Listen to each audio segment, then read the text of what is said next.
আচ্ছা, আজকে আমরা বেসিক জাভাস্ক্রিপ্ট নিয়ে আলোচনা করব, কারণ একটা ওয়ার্ডপ্রেসের মধ্যে যখন আপনি ওয়ার্ডপ্রেসে কাজ করবেন তখন কিন্তু কিছু কিছু সময় জাভাস্ক্রিপ্ট বা যে কোরি কোডগুলো কিন্তু চেঞ্জ করার প্রয়োজন পড়বে।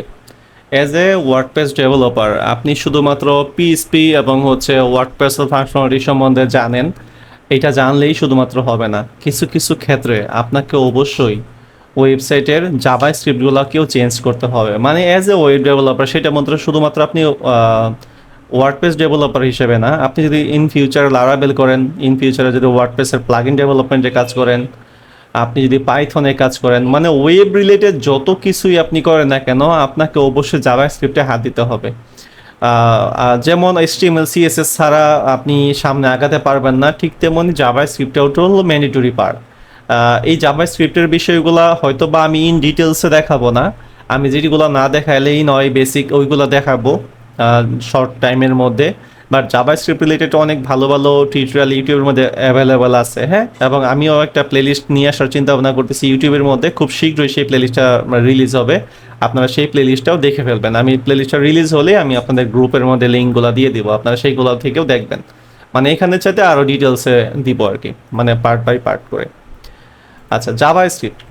তো জাভাস্ক্রিপ্টটা মূলত আসলে মানে আমি একটু একটু একটু সংক্ষেপে আলোচনা করি।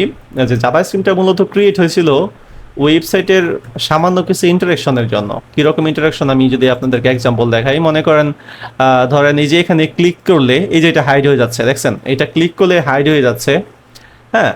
এরকম ধরনের জিনিসপত্রের জন্য আসলে জাভাস্ক্রিপ্ট ক্রিয়েট হয়েছিল। এই যে ক্রিয়েট করলে হাইড হচ্ছে, বা এই যে এখানে একটা ক্লিক করলে নতুন কিছু একটা ওপেন হবে, মানে বেসিক কিছু ডম ম্যানিপুলেশন, এগুলোকে বলা হয় ডকুমেন্ট অবজেক্ট ম্যানিপুলেশন, মানে আলটিমেটলি মডিউল, হ্যাঁ। সো এখানের মধ্যে আসলে আপনার এই যে ডমটা কালো, এখানে ক্লিক করলে যা কেটে যাচ্ছে, এরকম ধরনের কিছু ইন্টারাকশনের জন্য, কিছু স্লাইডার করার জন্য, মানে ওয়েব পেজের বিহেভিয়ারটা সুন্দর দেখানোর জন্য মূলত জাভাস্ক্রিপ্ট ক্রিয়েট হয়েছিল। কিন্তু অ্যাট দ্য সার্টেন টাইম পর কিন্তু আসলে জাভাস্ক্রিপ্ট দিয়ে মূলত ব্যাকএন্ডের কাজও কিন্তু এখন করা যায়। সো জাভাস্ক্রিপ্ট এখন ফ্রন্ট এন্ড ব্যাক এন্ড দুই ধরনের কাজই করা যায়, যেমন রিঅ্যাক্ট জেএস, এরপরে ভিউ জেএস, অ্যাঙ্গুলার জেএস, এগুলো দিয়েও কিন্তু একদম ব্যাক এন্ডেরও কাজ করা হয়, ওকে। সো আলটিমেটলি মানে আপনারা যদি জাভাস্ক্রিপ্ট সম্বন্ধে বেসিক ধারণা না রাখেন, একদমই ধারণা না রাখেন, তাহলে ওয়ার্ডপ্রেসে যেয়ে হয়তো বা কোনো একটা জাভাস্ক্রিপ্টের কারণে, কোনো একটা jQuery ফাইলের কারণে আপনার ওয়েবসাইটে একটা ইরর দিয়ে দিয়েছে, যে ওই ইররের কারণে আপনার সাইটটা লোডিং হচ্ছে বা সাইটটা ভিউ হচ্ছে না সুন্দর করে, সাইটটা ভেঙে গেছে। এই জন্য বেসিক জাভাস্ক্রিপ্ট আপনাদের জানা থাকাই লাগবে।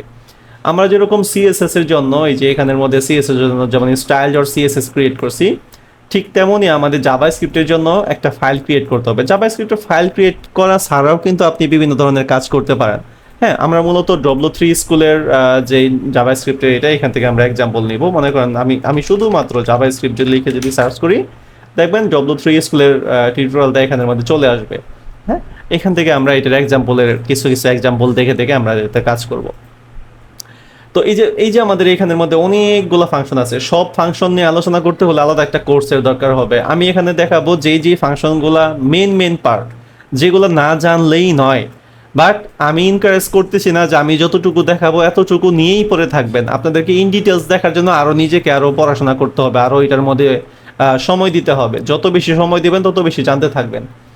আচ্ছা, তো জাভাস্ক্রিপ্টের মধ্যে যদি আসি, এই জাভাস্ক্রিপ্টের আমরা এই jQueryরও কিছু বেসিক পার্ট দেখবো, হয়তো বা আজকে না ক্লাসের মধ্যে। তো জাভাস্ক্রিপ্টটা মূলত কিভাবে কল হয় এটা আমাদেরকে প্রথমে জানতে হবে, হ্যাঁ। এবং দেখেন এখানে আমাদের খুব সুন্দর করে লেখা আছে যে জাভাস্ক্রিপ্ট জানার জন্য আমাদেরকে মূলত তিন ধরনের ল্যাঙ্গুয়েজের মধ্যে আসলে আমাদের মাস্ট মানে জানা থাকা লাগবে। যেমন আমাদের HTML, CSS, ঠিক আছে। জাভাস্ক্রিপ্ট বিহেভিয়ার ওয়েব পেজ, মানে HTML CSS এর বিহেভিয়ারটাই জাভাস্ক্রিপ্ট দিয়ে আলটিমেটলি আনা যায়, হ্যাঁ। আচ্ছা, এরপর হলো আপনি যদি ইন্ট্রোডাকশনের মধ্যে যদি আসেন, যে হোয়াই স্টাডি জাভাস্ক্রিপ্ট। আসলে জাভাস্ক্রিপ্টটাকে মানে স্টাডি করার জন্য এখানে বেশ কিছু কন্টেন্ট দেওয়া আছে, হ্যাঁ। এখানে আমাদের খেয়াল করে দেখেন, তারা বলতেছে যে জাভাস্ক্রিপ্টগুলোকে আসলে কিভাবে কল করতে হয় না করতে হয়। তো জাভাস্ক্রিপ্টগুলোকে আমি একটু, এগুলো তো ডকুমেন্টেশন, তো ডকুমেন্টেশন ছাড়াও আমি এখানে একটু বলি, জাভাস্ক্রিপ্টগুলোকে সিএসএস এর মতন করে ইনলাইনেও লেখা যায়, আবার এক্সটার্নাল ফাইলেও লেখা যায়, হ্যাঁ। আবার হলো ইন্টারনাল করেও লেখা যায়। এখানের মধ্যেও চাইলে আমরা জাভাস্ক্রিপ্ট লিখতে পারি, বাট এইগুলো আসলে জাভাস্ক্রিপ্ট এনকারেজ করে না যে এখানের মধ্যে জাভাস্ক্রিপ্ট লেখার জন্য, হ্যাঁ। জাভাস্ক্রিপ্ট কিন্তু আপনি ডিরেক্ট এইভাবে লিখতে পারেন। মনে করেন আপনি একটা স্ক্রিপ্ট ট্যাগ লিখবেন, যেমন আমরা স্টাইল ডট সিএসএস এর মধ্যে মানে স্টাইল ট্যাগের আন্ডারে সিএসএস লিখতে পারি, যে স্টাইল এর আন্ডারে যেরকম আমরা সিএসএস লিখতে পারি, জাভাস্ক্রিপ্টগুলোকে আমরা চাইলে এখানের মধ্যে লিখতে পারি। তো জাভাস্ক্রিপ্টগুলো লেখার জন্য আউটপুট দেখার জন্য, মানে আসলে আমাদের জাভাস্ক্রিপ্টে কাজ করতেছে কিনা, এটার জন্য আবার কোনো সার্ভার রান করতে হয় না। পিএইচপি প্রোগ্রামিং ল্যাঙ্গুয়েজ যখন আমরা মানে মানে বেসিকটা শিখবো, তখন আমরা কিন্তু কোনো একটা সার্ভার ওপেন করতে হবে, মানে লোকাল সার্ভার ওপেন করতে হবে। উইদাউট সার্ভার পিএইচপি রান করে না, কিন্তু জাভাস্ক্রিপ্ট একটা ব্রাউজার হলেই হয়ে যায়, ঠিক আছে। সো মনে করেন আমরা যদি কোনো একটা ডাটা প্রিন্ট দেখাতে চাই, তাহলে আমরা ধরেন প্রথম অবস্থায় এই অ্যালার্ট ফাংশনের মধ্যেও কিন্তু আমরা দেখাতে পারি, হ্যাঁ। যে অ্যালার্টের মধ্যে আমরা যদি লিখি হ্যালো, এতটুকু লিখলেই আসলে মানে প্রিন্ট হয়ে যাওয়ার কথা, বাট এতটুকু আসলে কোথায় প্রিন্ট করবো এটা কিন্তু আমাদের দেখাতে হবে। এই যে দেখেন, এই যে এখন এইটা কিন্তু আপনি চাইলে আরো অনেক জায়গার মধ্যে ইউজ করতে পারেন, হ্যাঁ। এটা অনেক জায়গার মধ্যে ইউজ করতে পারেন, বাট এইভাবে আসলে তো আমরা কোনো মানে ডাটা প্রিন্ট করব না। আমরা প্রিন্ট দেখাবো হচ্ছে হয় কনসোলের মধ্যে, আর না হয়ে হচ্ছে মানে জাভাস্ক্রিপ্ট মানেই হচ্ছে আলটিমেটলি কনসোল, ঠিক আছে। এই কনসোলের মধ্যে থেকে আপনাকে সব কিছু দেখতে হবে। এই যে দেখেন এখানের মধ্যে কনসোল, এই কনসোলের মধ্যেই আপনাকে সমস্ত ইনফরমেশনগুলো আলটিমেটলি মানে ভিজিট করতে হবে। আমার সাইটের যদি কোনো ইরর থাকে, মনে করেন এখানের মধ্যে যদি কোনো ইরর পাই, এই যে যার মধ্যে এই যে এখানে বলতেছি কি দেখেন, type error can not access property has attribute. এই যে এটা কি টিউটোরিয়াল এমএস প্লাগইনের একটা সমস্যা, মানে এখানে কোনো একটা সমস্যার কথা বলছে আর কি। সো জাভাস্ক্রিপ্ট রিলেটেড এই পেজে জাভাস্ক্রিপ্ট রিলেটেড কোনো প্রবলেম যদি আপনাকে ফাইন্ড আউট করতে চান উইদাউট কোডিংয়ে না ঢুকে, তাহলে আপনাকে অবশ্যই ইনস্পেক্ট এলিমেন্ট করতে হবে।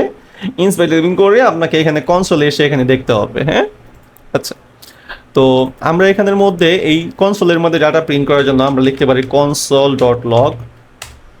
এইটার ভিতরে আপনি যা লিখবেন, হ্যাঁ, আপনি এখানটার ভিতরে যা লিখবেন, এখন দেখবেন এটা কিন্তু উইন্ডোতে ডাটা প্রিন্ট করবে না, এখানে কিন্তু কোনো ডাটা দেখাবে না। আমি যদি এখানে একটু রিলোড করি, দেখেন এই যার মধ্যে যে হ্যালো শো করছে, এই যে হ্যালো, ওকে, মানে আলটিমেটলি এখানের মধ্যে শো করছে। এখন যদি আপনি চান যে আপনি এই ওয়েবের মধ্যে ডাটা শো করাবেন, এই ওয়েবের মধ্যে, তাহলে আপনি অন্য একটা সিস্টেম করতে পারেন। এটাকে একটু কমেন্ট করি, তাহলে লিখতে পারেন ডকুমেন্ট ডট রাইট। এই ডকুমেন্ট ডট রাইটের মধ্যে আপনি এখানে যা লিখবেন যে হ্যালো ডক, হ্যাঁ, এখানের মধ্যে আপনি যদি লিখেন তাহলে দেখবেন এইখানের মধ্যে ওই যে হ্যালো ডক চলে আসছে, ঠিক আছে। কিন্তু এইভাবে আসলে মানে আমরা শুধুমাত্র ডাটা প্রিন্টিং এর জন্য শুধুমাত্র এটা দেখতেছি, বাট রিয়েল লাইফে আসলে ডকুমেন্ট ডট রাইট দিয়ে তেমন কোনো কিছু করা হয় না। মানে এটা জাস্ট আমি আউটপুট দেখানোর জন্য দেখালাম, হ্যাঁ।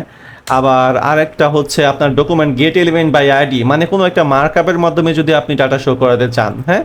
এই যে document get element by ID, যেটা ধরেন আমরা এখানের মধ্যে এটা রাখলাম। ধরেন কোনো একটা মার্কআপের মধ্যে, ধরেন আমরা এখানের মধ্যে ধরেন আমরা এখানের মধ্যে একটা H1 নিলাম। এই H1 এর মধ্যে একটা আইডি নিব, আইডি ধর আইডি বা ক্লাস, অথবা এখানের মধ্যে আইডি নিব, আইডি যেহেতু এখানের মধ্যে আইডি নিব। এই আইডিটা নিয়ে আমরা এই যার মধ্যে ধরেন আমরা লিখলাম হলো টেস্ট। তাহলে এই টেস্ট নামক আইডিটা এই যে দেখেন ডকুমেন্ট ডট, এই দেখেন ডকুমেন্ট ডট, এটাকে যদি বাংলাতে রিড করতে চান যে আসলে ঘটনাটা কি, হ্যাঁ, তাহলে একটু খেয়াল করে দেখবেন ডকুমেন্ট ডট মানে হচ্ছে এর ডকুমেন্টের গেট এলিমেন্ট বাই আইডি। ডকুমেন্টের গেট এলিমেন্ট বাই আইডি মিন হচ্ছে যে আমি ডকুমেন্টের মধ্যে আমার যে আইডিটা আছে সেই আইডির এর মধ্যে, যে ডকুমেন্টের আইডির মধ্যে এই আইডি এর মানে এই ডট আলটিমেটলি কাজ করতেছে এর, মানে এই ডকুমেন্টের এই এই যে এখানের মধ্যে যে আমরা টেস্ট নামে যে আইডিটা আছে, এই টেস্টের ইনার এসটিএমএল, ইনার এসটিএমএল বলতে এইটার ভিতরে, এটাকে বলা হয় ইনার, এই পার্টটুকুকে বলা হয় ইনার, মানে দুইটা ট্যাগের ভিতরে যে জায়গাটুকু, হ্যাঁ, এই দুইটা ট্যাগের যে ভিতরে যে জায়গাটুকু এইগুলোকে বলা হয় ইনার। এই ইনারের মধ্যে হ্যালো জাভাস্ক্রিপ্ট নামে টেক্সটটা ঢুকে যাও, ঠিক আছে। ডকুমেন্টের গেট এলিমেন্ট বাই আইডি, এটার মধ্যে যে টেস্ট নামে যেখানে আইডিটা পাবে সেটার মধ্যে ইনার এসটিএমএল এর মধ্যে তুমি এই টেক্সটটা রিটার্ন করে দাও, মানে প্রিন্ট করে দাও। সো আমরা যদি একটু দেখি তাহলে এখন দেখবো যে আমাদের এখানের মধ্যে হ্যালো জাভাস্ক্রিপ্ট মানে H1 ট্যাগের মধ্যে আমাদের ডাটাটা প্রিন্ট হয়ে গেছে। এই যে দেখেন আমাদের এখানে কিন্তু ব্ল্যাঙ্ক, টোটালি ব্ল্যাঙ্ক, কিছুই নাই। কিন্তু আলটিমেটলি এখানের মধ্যে ডাটা প্রিন্ট হয়ে গেছে। হ্যাঁ, সো এইভাবে আমরা ডাটাগুলোকে প্রিন্ট আপ করতে পারি। আচ্ছা, এরপরে দেখেন যে এখানের মধ্যে যে একবার হচ্ছে লাইট, একবার ক্লিক করলে লাইট অন হচ্ছে, একবার ক্লিক করলে লাইট অফ হচ্ছে। এগুলো হচ্ছে জাস্ট একটা মানে ডম ম্যানিপুলেশন, আমরা এগুলা jQuery-র মধ্যে যায় দেখবো। আচ্ছা, এরপরে হচ্ছে এগুলো তো মানে বলতেছে যে কোথায় ইউজ করতে হবে, এই যে বললাম যে স্ক্রিপ্ট ট্যাগের মধ্যে ইউজ করা যায়, বাট আসলে আমরা এইভাবে আসলে ইন্টারনালি এইভাবে আমরা ইউজ করব না। আমরা এটার জন্য যেটা করব, এইখানের মধ্যে সেম ভাবে জেএস ফোল্ডারের মধ্যে আমরা নতুন একটা জাভাস্ক্রিপ্ট ফাইল ক্রিয়েট করব, মানে এক্সটার্নাল ফাইল ক্রিয়েট করব, main.js নামে একটা জাভাস্ক্রিপ্ট ফাইল ক্রিয়েট করব। এই জেএস ফোল্ডারের মধ্যে আমরা সেটা দিয়ে দিব main.js।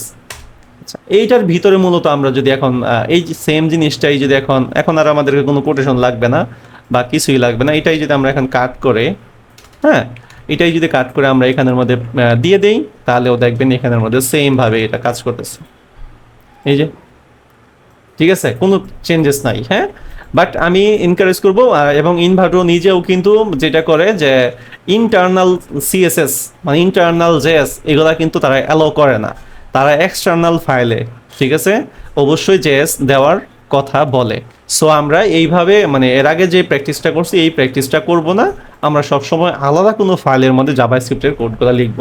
আচ্ছা, সো এটা আমাদের গেল।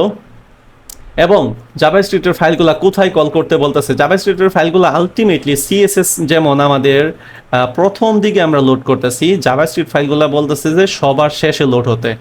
এর মানে হচ্ছে আপনি জাভাস্ক্রিপ্টের ফাইলগুলো এখানে কল করলেও হবে, গত ক্লাসের মধ্যে বলছি, বাট এখানে সিস্টেমটা হলো ডাটা প্রথমে যে থাকে সে কিন্তু আগে রিডেবল হয়। তার মানে একটা ওয়েব পেজের মধ্যে প্রথম অবস্থায় জাভাস্ক্রিপ্ট মানে সিএসএসটাকে আগে লোড করতে বলে, তারপরে মার্কআপগুলোকে লোড করতে বলে, মার্কআপগুলো লোড হয়ে যাওয়ার পরে জাভাস্ক্রিপ্টগুলো যেন লোড হয়। তা না হলে হয় কি, যদি মার্কআপ লোড হওয়ার আগেই যদি আমার জাভাস্ক্রিপ্টটা লোড হয়ে যায়, কিছু কিছু সময় ওই জাভাস্ক্রিপ্ট তখন ঠিকভাবে ম্যানিপুলেট করতে পারে না, ওই ডমগুলোকে ঠিকভাবে ম্যানিপুলেট করতে পারে না, তখন ভেঙে যায়, কিছু কিছু সেকশনে কাজ করে না, কনসোল এরর হয়। এই জন্য ডকুমেন্টের ডাটাগুলা মানে মার্কআপগুলা লোড হয়ে যাওয়ার পরে আমাদের জাভাস্ক্রিপ্টগুলা লোড হলে সেটা পারফেক্টলি কাজ করে, এই জন্য এখানের মধ্যে তাই বলছে। হ্যাঁ, আচ্ছা, হেড ট্যাগের মধ্যেও দেখেন, এই যে হেড ট্যাগের মধ্যেও কাজ করছে, আবার এই যে বডি ট্যাগের নিচে ওই যে বডি ট্যাগের ডাইরেক্ট একটু উপরের দিকেও কাজ করছে, বাট এইটা হচ্ছে কিন্তু বেস্ট প্র্যাকটিস। হ্যাঁ, মানে বডি ট্যাগের উপরে কল করাটা হলো সবচেয়ে বেস্ট প্র্যাকটিস। আচ্ছা, তো এটা গেল। আউটপুটটাও আমরা দেখলাম যে কিভাবে কি ইউজ করতে হবে, যে inner document right, window alert ultimately ফাংশনটা হলো মানে আমরা যদি অনেক সময় দেখি না যে কিছু কিছু করলে পপ আপে কিছু একটা ডাটা শো হয়ে যাওয়ার কথা, ওই ডাটাটাই শুধুমাত্র এখানের মধ্যে চলে আসবে। আমরা যদি এখানের মধ্যে উইন্ডো অ্যালার্টের মধ্যে কিছু একটা ডাটা লিখি, যেমন হ্যালো, এই হ্যালোটাই দেখবো আমরা এই যে এখানের মধ্যে চলে আসতেছে, এই যে হ্যালো, ঠিক আছে, মানে পপ আপের মধ্যে এখানে চলে আসছে। এই সো এই হলো এখানের মধ্যে কাহিনী। তারপর আমরা আসি, এখান থেকে দেখলে হয় কি একটু সিনক্রোনাইজেশনটা মেনটেন করা যায় আর কি। আচ্ছা, এগুলো আমরা দেখছি সিনটেক্স। আচ্ছা, সিনটেক্স। তো এখন আমরা দেখবো যে ভেরিয়েবল কিভাবে ক্রিয়েট করা যায়। ঠিক আছে, ভেরিয়েবল কিভাবে ক্রিয়েট করা যায়, ভেরিয়েবল কিভাবে আসলে ইউজ করতে হয়। আমরা তো সাসের মধ্যে যখন আপনারা মানে যাবেন, যখন আমাদের ওয়েব ডিজাইন ক্লাসের ভিডিওগুলো দেখবেন, ওইখানেও দেখবেন ভেরিয়েবল ক্রিয়েট করা আছে। হ্যাঁ, প্রত্যেকটা প্রোগ্রামিং ল্যাঙ্গুয়েজের কিন্তু ভেরিয়েবল ক্রিয়েট করার একটা সিস্টেম আছে। ঠিক আছে, এক পিএইচপির মধ্যে $সাইন ইউজ করতে হয়, জাভাস্ক্রিপ্ট লেট ভার কনস্ট ইউজ করতে হয়। হ্যাঁ, এক একটা জায়গার মধ্যে এক এক রকম মানে প্রপার্টি ইউজ করে তখন আর কি আমাদেরকে কাজগুলো করতে হয়। সো ভেরিয়েবল আসলে কেন ইউজ করতে হয়, ভেরিয়েবল ইউজ করতে হয় হলো আমাদের কিছু কিছু ডাটাগুলোকে আমাদের মনে করেন আমার একটা নাম, সেই নামটাকে কোনো একটা আইডি মানে আপনি যদি বাংলাতে হিসাব করি তাহলে কোনো একটা আইডি বা কোনো একটা মান মানে যাকে আমরা বুঝবো যে এটার মধ্যে ওই ডাটাটা আছে। হ্যাঁ, মানে কোনো একটা ডাটা একটা ভেরিয়েবল মানে কোনো একটা নামের মধ্যে আমরা স্টোর করব। কীরকম ধরেন এগুলাকে কমেন্ট আউট করি, যেমন মনে করেন আমরা এখানে লিখলাম হলো ডিরেক্ট সেলিম রানা, মনে করেন লিখলাম। হ্যাঁ, এইটা আসলে কোনো মানে রাইট কোনো টপিক হলো না, মানে জাভাস্ক্রিপ্টের এটা কোনো রুলস মেনটেন করা হয় না। দেখেন এখানে কিন্তু একটা ইরর দেখাচ্ছে। ঠিক আছে, এটা কিন্তু একটা ইরর দেখাচ্ছে। সো এইটাকে আলটিমেটলি আমরা কোনো না কোনো ডাটার মধ্যে স্টোর করতে হবে। তো কোনো না কোনো ডাটার মধ্যে স্টোর করার জন্য আপনি var দিতে পারেন। var দিয়ে আপনি লিখতে পারেন যে মনে করেন লিখতে পারেন যে মাই নেম ইকুয়াল টু, এইখানে একটু খেয়াল করে দেখেন, যদিও আমি এই কোটেশন সম্বন্ধে এখনো বোঝাই নাই আসলে এই কোটেশনটা কি, কেন ইউজ করতে হয়। তো এই কোটেশনগুলোর মানে হচ্ছে আলটিমেটলি স্ট্রিং। যখন আমরা মানে এটার দেখবো যে ফরম্যাটগুলো দেখবো যে স্ট্রিং, ইন্টেজার, এরপরে হচ্ছে বুলিয়ান, হ্যাঁ, এগুলো দেখবো যে এখানের মধ্যে আমাদের লিস্টিংগুলো আছে। এই লিস্টিংগুলো যখন দেখবো তখন আমরা এগুলা ডিটেলস দেখতে পারবো। যেমন এই যে এখানের মধ্যে ডাটা টাইপ যখন আমরা দেখবো তখন আমরা এগুলো ডিটেলস আলোচনা করবো। এখন ভেরিয়েবলটা একটু দেখি। তো এই ভেরিয়েবলের মধ্যে মনে করেন এই যে মাই নেম, এই যে সেলিম রানাটা আমরা এখানে মানে লিখলাম, এই সেলিম রানা আলটিমেটলি এখন এই মাই নেমের মধ্যে অবস্থান করতেছে, ঠিক আছে। এই সেলিম রানার রাইট পাশে আমি ইকুয়াল সাইনের পরে রাইট পাশের মধ্যে আমি যা লিখবো সব কিছু আমার মাই নেমের মধ্যে আসতেছে। ভেরিয়েবল আমরা তিনভাবে লিখতে পারি, এইভাবেও লিখতে পারি, var, let, const, এই তিনভাবে আমরা লিখতে পারি। সবচেয়ে বেস্ট প্র্যাকটিস হলো এটা, ঠিক আছে। সবচেয়ে বেস্ট প্র্যাকটিস হলো এইটা, মানে var ইউজ করে এখন মানে ভেরিয়েবল ইউজ না করাটাই ভালো, হ্যাঁ। আচ্ছা, সো আমরা var ইউজ করে করবো না, আমরা let ইউজ করেই করবো। এবং const হলো মানে ফিক্সড কোনো ভ্যালুর মানের জন্য আমি বলতেছি।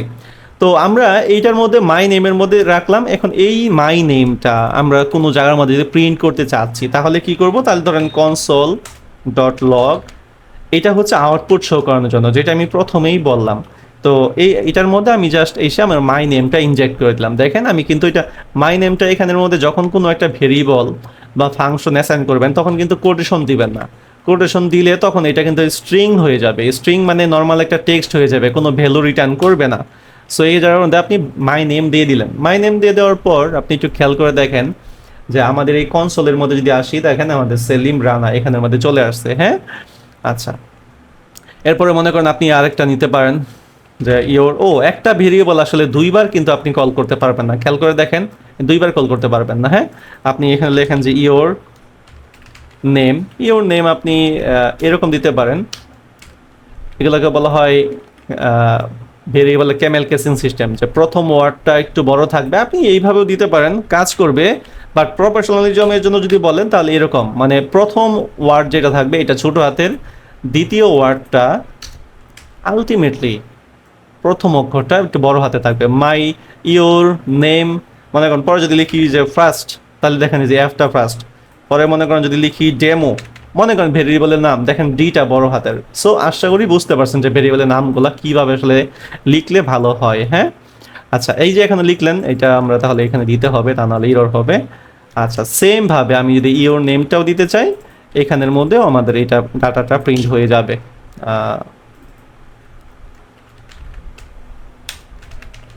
এইটা ঠিক আছে। তো এখানের মধ্যে আমাদের এটা হয়ে যাবে, এইটা রাখে গেছে। আচ্ছা, এটা হলো। এখন ভেরিয়েবল লেখার কিছু নিয়ম আছে। আপনি এই ভেরিয়েবলের প্রথমে এখানে আপনি কোনো সংখ্যা দিতে পারবেন না। দেখেন একটা ইরর, এই জন্য ভালো এডিটর ইউজ করলে আপনি এগুলা কিন্তু ফেসিলিটিসগুলো পাবেন। খেয়াল করে দেখেন, আপনি এখানে 1 দিছেন, আপনি এই যে জাভাস্ক্রিপ্ট শিখতেছেন নতুন, কিন্তু আপনি বুঝতেছেন না যে আসলে এটা ইরর না কি, কিন্তু এডিটরেই আপনাকে কিন্তু বলে দিবে যে এই জিনিসটা ইরর, ঠিক আছে। সো প্রথম অবস্থায় 1 দেওয়া যাবে না, বাট আপনি প্রথম অবস্থায় একটা আন্ডারস্কোর ইউজ করতে পারবেন। আপনি প্রথম অবস্থায় একটা হাইফেন দিতে পারবেন না, হ্যাঁ। কিন্তু আপনি যদি মনে করেন যে আপনার 1 দিতে এত ইচ্ছা, তাহলে লাস্টের দিকে দেন, একটা আন্ডারস্কোর দিয়ে এখানের মধ্যে দেন, হ্যাঁ। এখানের মধ্যে হাইফেন দিয়েও দেওয়া যাবে না, মানে হাইফেন নট এলো ভেরিয়েবলের মধ্যে, হ্যাঁ। আপনি মাঝখানে এরকম করে কমা দিতে পারবেন না। আপনাকে মানে এমন সিস্টেম ইউজ করতে হবে যেন আপনার এখানের মধ্যে কোনো এরর শো না করে, হ্যাঁ। মানে মেইন কথা হলো আপনি যখন এই জায়গার মধ্যে কোনো কিছু একটা লিখবেন, তখন এই যে দেখেন একটা বাতি জ্বলতেছে, হ্যাঁ, এরকম ধরনের বাতি জ্বলা কোনো একটা সিস্টেম যদি হয়, দেখবেন এটা কাজ করতেছে। মানে এখানের মধ্যে আপনি হাইফেন আগে 1 এরকম দেওয়া যাবে না। এইগুলো আসলে ভালো মিনিং না, এগুলো আসলে ইরর দিবে আপনাকে, হ্যাঁ। সো এইটা। এরপর আরও মনে করেন আরও কিছু কিওয়ার্ড আছে, যে কিওয়ার্ডগুলো আপনি এখানের মধ্যে নিতে পারবেন না, মানে ইউজ করতে পারবেন না। এক্সাম্পল, আমি যদি নেম লিখি, নেমটা নেম না, ধরেন আমি এখানে লিখলাম var, ইরর, খেয়াল করছেন।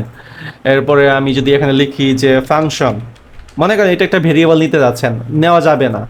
এরপরে লিখলেন যে ক্লিক, ক্লিক এটা নিচে। এরকম ধরনের আরো কি রকম ধরনের ডাটা আসলে এখানের মধ্যে আছে যেগুলো আসলে নেওয়া যাবে না, এগুলো আমরা কোথায় থেকে পাবো?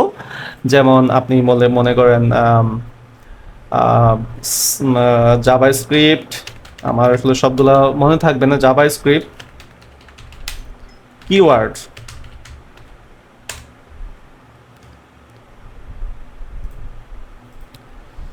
আচ্ছা জাভাস্ক্রিপ্ট কিওয়ার্ড আমরা যদি এখানের মধ্যে আসি, তাহলে এখানে দেখেন যে জাভাস্ক্রিপ্টের বেশ কিছু নিজস্ব কিছু মানে কিওয়ার্ড আছে, লাইক এই যে দেখেন ভার, লেট, কনস্ট, এই যে ইফ, এলস, ফর, এই যে এইগুলা এই নামগুলা দিয়ে আপনি ভেরিয়েবল ক্রিয়েট করতে পারবেন না। এই নামগুলা যদি মানে এইগুলো অলরেডি ইউজ হয়ে গিয়েছে। মানে এই জিনিসগুলো আপনি চাইলে মনে করেন আপনি যে ক্যাচ নামে একটা আছে কিওয়ার্ড আছে, এটা সরি এখানের মধ্যে যদি আপনি দেন তাহলে দেখবেন এরর। সো মানে তাদের রিজার্ভেশন কোনো কিওয়ার্ড আপনি ভেরিয়েবলের মধ্যে ইউজ করতে পারবেন না, ঠিক আছে? আচ্ছা এটা গেল। এখন আপনি ধরেন কিছু কিছু ভেরিয়েবল আছে যেই মানগুলা কোনো সময় চেঞ্জ হয় না, মনে করেন আমার আপনার নাম চেঞ্জ হতে পারে, হ্যাঁ, বা আমার আপনার রোল নাম্বার বা আইডি চেঞ্জ হতে পারে, কিন্তু কোনো কোনো ভ্যালু চেঞ্জ হওয়ার মতো না। যেমন কনস্টের মধ্যে মনে করেন যারা আমরা লিখি পাই ইকুয়াল টু 3.1416, এইখানের মধ্যে যে মানটা আছে এই মানটা মানে পায়ের মান কি আজীবনেও কোনো সময় চেঞ্জ হবে?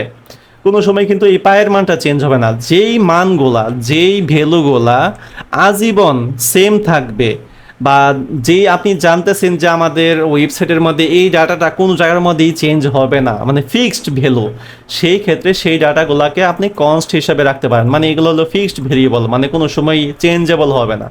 হ্যাঁ, এই যে এই পাই, এখন এইটাও একটা ভেরিয়েবল। এখন এইটাও যদি আমরা প্রিন্ট করতে চাই কনসোল ডট লগ, এইটার মধ্যে যদি আমরা পাই লিখি তাহলে এইটার মধ্যে আমাদের সেটা চলে আসবে, ঠিক আছে?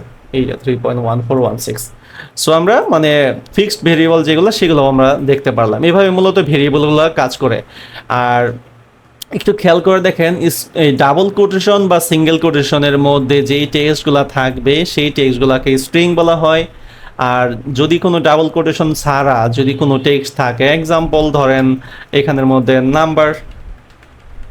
নাম্বারের মধ্যে আমরা যদি এরকম লিখি 1 2 3 4, এই রকম ধরনের যদি কোনো টেক্সট থাকে তাহলে সেটাগুলোকে আমরা ইন্টিজার হিসেবে বিবেচনা করব, ঠিক আছে? আচ্ছা এগুলো আমরা একটু কমেন্ট আউট করে রাখি। আচ্ছা এরপর আমাদের এখানে কি টপিক ছিল একটু দেখি, তাহলে একটু ডাটা টাইপ। আচ্ছা ডাটা টাইপের মূলত আপনি যখন কোনো একটা প্রোগ্রামিং ল্যাঙ্গুয়েজ নিয়ে কাজ করবেন, প্রত্যেকটা প্রোগ্রামিং ল্যাঙ্গুয়েজের মধ্যে কিন্তু ডাটা টাইপ থাকে, এবং প্রত্যেকটা প্রোগ্রামিং ল্যাঙ্গুয়েজের ডাটা টাইপ 95% সিমিলার। আমরা যখন পিএইচপিতে যাব, পিএইচপির যখন আমরা ডাটা টাইপ নিয়ে দেখাবো, তখন আপনাদের যদি এটা প্র্যাকটিস করে থাকেন এবং মাথায় কিছুটা মনে রাখেন, তখন দেখবেন যে পিএইচপিতেও আসলে ওই ডাটা টাইপগুলাই কাজ করতেছে। হ্যাঁ, তো আমাদের কি কি ডাটা টাইপ মূলত এখানের মধ্যে আছে এটা আমরা এখান থেকে দেখব। আচ্ছা আর হচ্ছে যে কমেন্টসের বিষয়গুলো, এগুলো সম্বন্ধে নিশ্চয়ই আপনাদের ধারণা থাকার কথা যে কমেন্টস কিভাবে কাজ করে, এটা একটু বলে নিই। এই যে দেখেন এগুলো অলরেডি আমরা কিন্তু কমেন্টস ইউজ করতেছি। হ্যাঁ, আপনি যদি কোনো একটা টেক্সট লিখেন, হ্যালো, মনে করেন এটা একটা টেক্সট লিখছেন, এই টেক্সটটাকে আপনি চাচ্ছেন যে কমেন্টস করতে, মানে কমেন্টস থাকা মানে কি এই কোডগুলো আছে ঠিকই বাট দেখা যাবে না, তাহলে জাস্ট ডাবল স্ল্যাশ দিবেন। ডাবল স্ল্যাশ দিয়ে যদি আপনি এখানের মধ্যে কোনো একটা কিছু লিখেন, সিঙ্গেল লাইন, এগুলোকে বলা হয় সিঙ্গেল লাইন কমেন্টস। আর আপনি যদি মনে করেন যে না আমি আসলে একটু মাল্টি লাইন, ধরেন আমাদের মাল্টি লাইন কীরকম, ধরেন এটা আমাদের একটা কোড, এই কোডটাকে আমরা মাল্টি লাইন কমেন্টস করবো, মানে এই কোডগুলো তো আপনি একবারে কমেন্ট করতে পারবেন না। সো আপনি এখানে লিখবেন যে স্ল্যাশ স্টার, আর এখানে লিখবেন হলো স্টার স্ল্যাশ। তাহলে এটা যদি লিখেন তাহলে আপনার এই পুরো কোডটা একবারে কমেন্ট হয়ে যাবে, ঠিক আছে? আপনি যত কোডই লেখেন না কেন আপনি একবারে কমেন্ট করতে পারবেন এইভাবে। সো আমরা তাহলে কমেন্টটাও দেখলাম কিভাবে ইউজ করতে হয়। আচ্ছা ভেরিয়েবল আমরা দেখলাম ভেরিয়েবল কিভাবে ইউজ করতে হয়। আমরা আসলে যোগ বিয়োগ করি নাই, যোগ বিয়োগ আমরা ইয়ের মধ্যে করব, ডাটা টাইপের মধ্যে করব। ডাটা টাইপের মধ্যে একটু খেয়াল করে দেখেন এখানে বেশ কিছু ডাটা টাইপ আছে, যেমন স্ট্রিং, নাম্বার। একটু আগে আমি বলেছিলাম যে প্রত্যেকটা প্রোগ্রামিং ল্যাঙ্গুয়েজেরই কিন্তু একটা নির্দিষ্ট ডাটা টাইপ থাকে। হ্যাঁ, তো এই ডাটা টাইপগুলো মূলত কয়েকটা ফরম্যাট নিয়ে কাজ করে। হ্যাঁ, আচ্ছা, কয়েকটা ফরম্যাট নিয়ে কাজ করে, যেমন স্ট্রিং, নাম্বার, বিগ ইন্টিজার, এইগুলো নিয়ে আসলে আমাদের আপাতত কোনো কাজ নাই। বলিয়ান, অবজেক্ট, আনডিফাইন্ড, নাল, সিম্বল। হ্যাঁ, আমাদের মূলত মেইন ডাটা টাইপ কোনটা? স্ট্রিং, নাম্বার, বুলিয়ান, অবজেক্ট, নাল, আনডিফাইন্ড। এই স্ট্রিং হলো একটা টেক্সট অফ ক্যারেক্টার। একটু আগে যেটা বললাম, ধরেন আমরা এখানের মধ্যে একটা লেট হলো ডেমো নামে একটা ভেরিয়েবল নিব। এই ভেরিয়েবলের মধ্যে ধরেন আমাদের ডাবল কোটেশনের মধ্যে দিস ইজ টেক্সট, এইটা হচ্ছে আমাদের মূলত স্ট্রিং। এই যে ডাবল কোটেশনের মধ্যে আমরা যা লিখব সেটা হচ্ছে আমাদের স্ট্রিং, যেটা একটু আগে আপনাদেরকে বললাম। এটা হচ্ছে আমাদের ডাবল স্ল্যাশ দিয়ে এটা লিখে হলো স্ট্রিং। আচ্ছা, তারপর ধরেন আমরা যদি একটা লিখি নাম্বার, এই ডাবল কোটেশন ছাড়া আমরা যদি এখানের মধ্যে 1 2 3 4 এই যে আমরা এখানে কন্টেন্ট লিখলাম, এইটা আলটিমেটলি হচ্ছে নাম্বার মেথড। এটা হচ্ছে নাম্বার ডাটা টাইপ। তো নাম্বার ডাটা টাইপের মধ্যে অনলি নাম্বারগুলোই আলটিমেটলি এখানের মধ্যে শো করবে।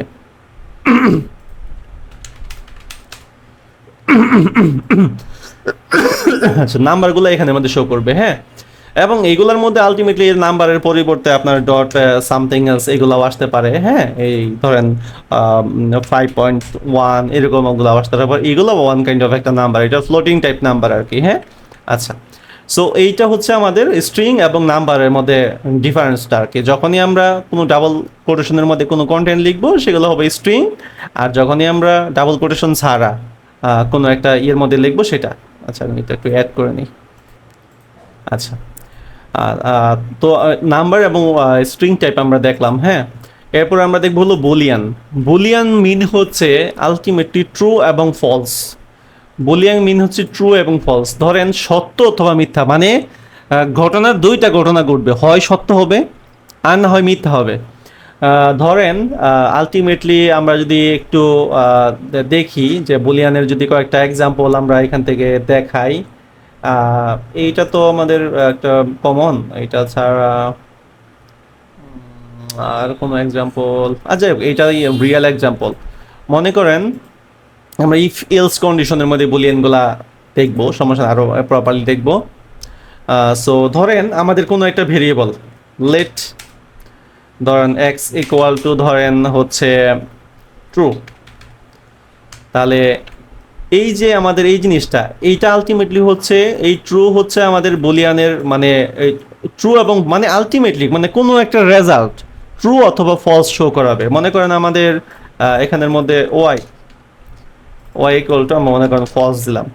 যদি আমাদের কোনো সময় কোনো ডাটা ফলস আসে তার মানে এটা হচ্ছে বুলিয়ানের ফলস মেথড আসছে, আর যদি ট্রু আসে তার মানে আমাদের এটা ট্রু। এবং কোন টাইপের ডাটা এটাও যদি আমরা দেখতে চাই সেটাও আমরা কিভাবে দেখতে হয় সেগুলো আমরা দেখব।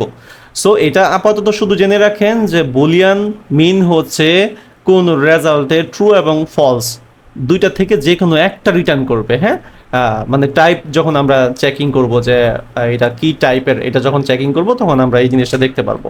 আচ্ছা, এরপরে হচ্ছে আমাদের আলটিমেটলি অবজেক্ট। তো যদিও আমরা অবজেক্ট ওরিয়েন্টেডগুলো দেখবো না, তবুও অবজেক্টটা আলটিমেটলি হচ্ছে একটা অ্যারের একটা সমষ্টি। হ্যাঁ, অ্যারে এবং অবজেক্ট দুইটা জাভাস্ক্রিপ্টের ক্ষেত্রে ওয়ান কাইন্ড অফ সিমিলার। হ্যাঁ, যদি আমরা এখনো অবজেক্ট বা অ্যারে কোনোটার মধ্যে এখনো দেখি নাই, সো এগুলো আসলে খুব বেশি দেখতে পারেন না। শুধুমাত্র অবজেক্টের মধ্যে আমি একটা কথাই বলে রাখি, সেটা হলো যে অবজেক্টের মধ্যে কি থাকে, মানে প্রত্যেকটা ডাটার মানে অ্যারেতে নর্মালি হলো প্রত্যেকটা ডাটা থাকে যে এই যে এইটা এই যে মনে করেন 1 2 3 এরকম করে ডাটা থাকবে কমা কমা দিয়ে।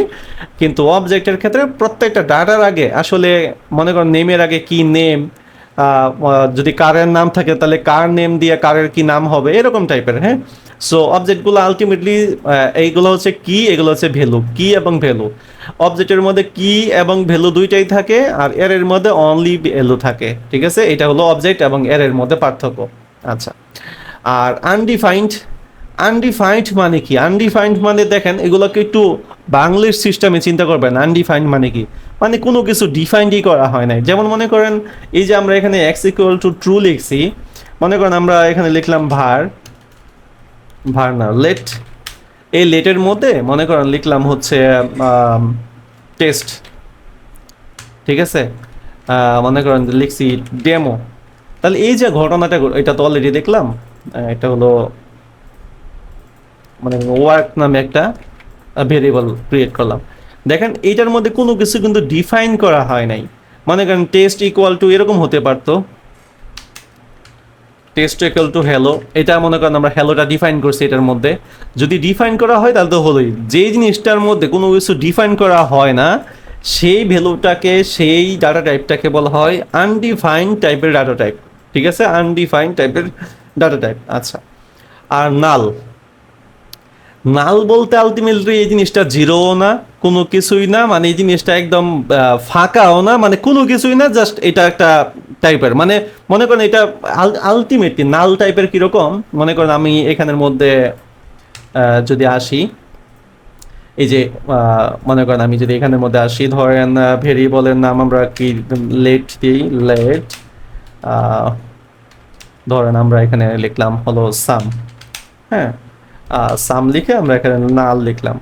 এই নাল মিনিং হচ্ছে এটার মধ্যে আসলে কোনো কিছুই ডাটা নাই, মানে কোনো কিছুই নাই, মানে নাই বলতে এটার মধ্যে মনে করেন যদিও আমরা এখানের মধ্যে রিটার্ন করছি, বাট এই নালের ভিতরে কোনো কিছু ডাটা এখানের মধ্যে স্টোর হিসেবে নাই, মানে ফাঁকা হিসেবে আলটিমেটলি আছে, ফাঁকা হিসেবেই আলটিমেটলি আছে। এটা হচ্ছে নাল টাইপের ডাটা টাইপ।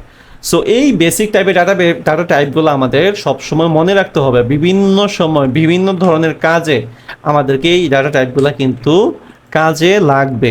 সো আমরা এগুলো একটু মাথায় রাখতে হবে। যখনই ভুলে যাব তখনই হয় আমরা W3 স্কুলের মধ্যে আসবো, না হয় ভিডিও টিউটোরিয়াল ওপেন করে এই ডাটা টাইপগুলো আবার একটু ট্রাই করবেন। হ্যাঁ, আর এখানের মধ্যে বিগ ইন্টিজার আসলে যেই ডাটা টাইপের কথা এখানে বলা হয়েছে, এটা আসলে অনেক নেক্সট লেভেলের জিনিস। এটা আসলে এখন আমাদের আলোচনা না করলে, মানে একটা কম্পিউটারের সর্বোচ্চ ইন্টিজার যেটা কাউন্ট করতে পারে সেই কাউন্টেবল ডাটা নিয়ে যখন এগুলো মেশিন লার্নিং বিষয়ে আলোচনা করা হয়, মানে কোনো একটা প্রোগ্রামিং করা হয়, তখন আসলে এটা দরকার পড়ে।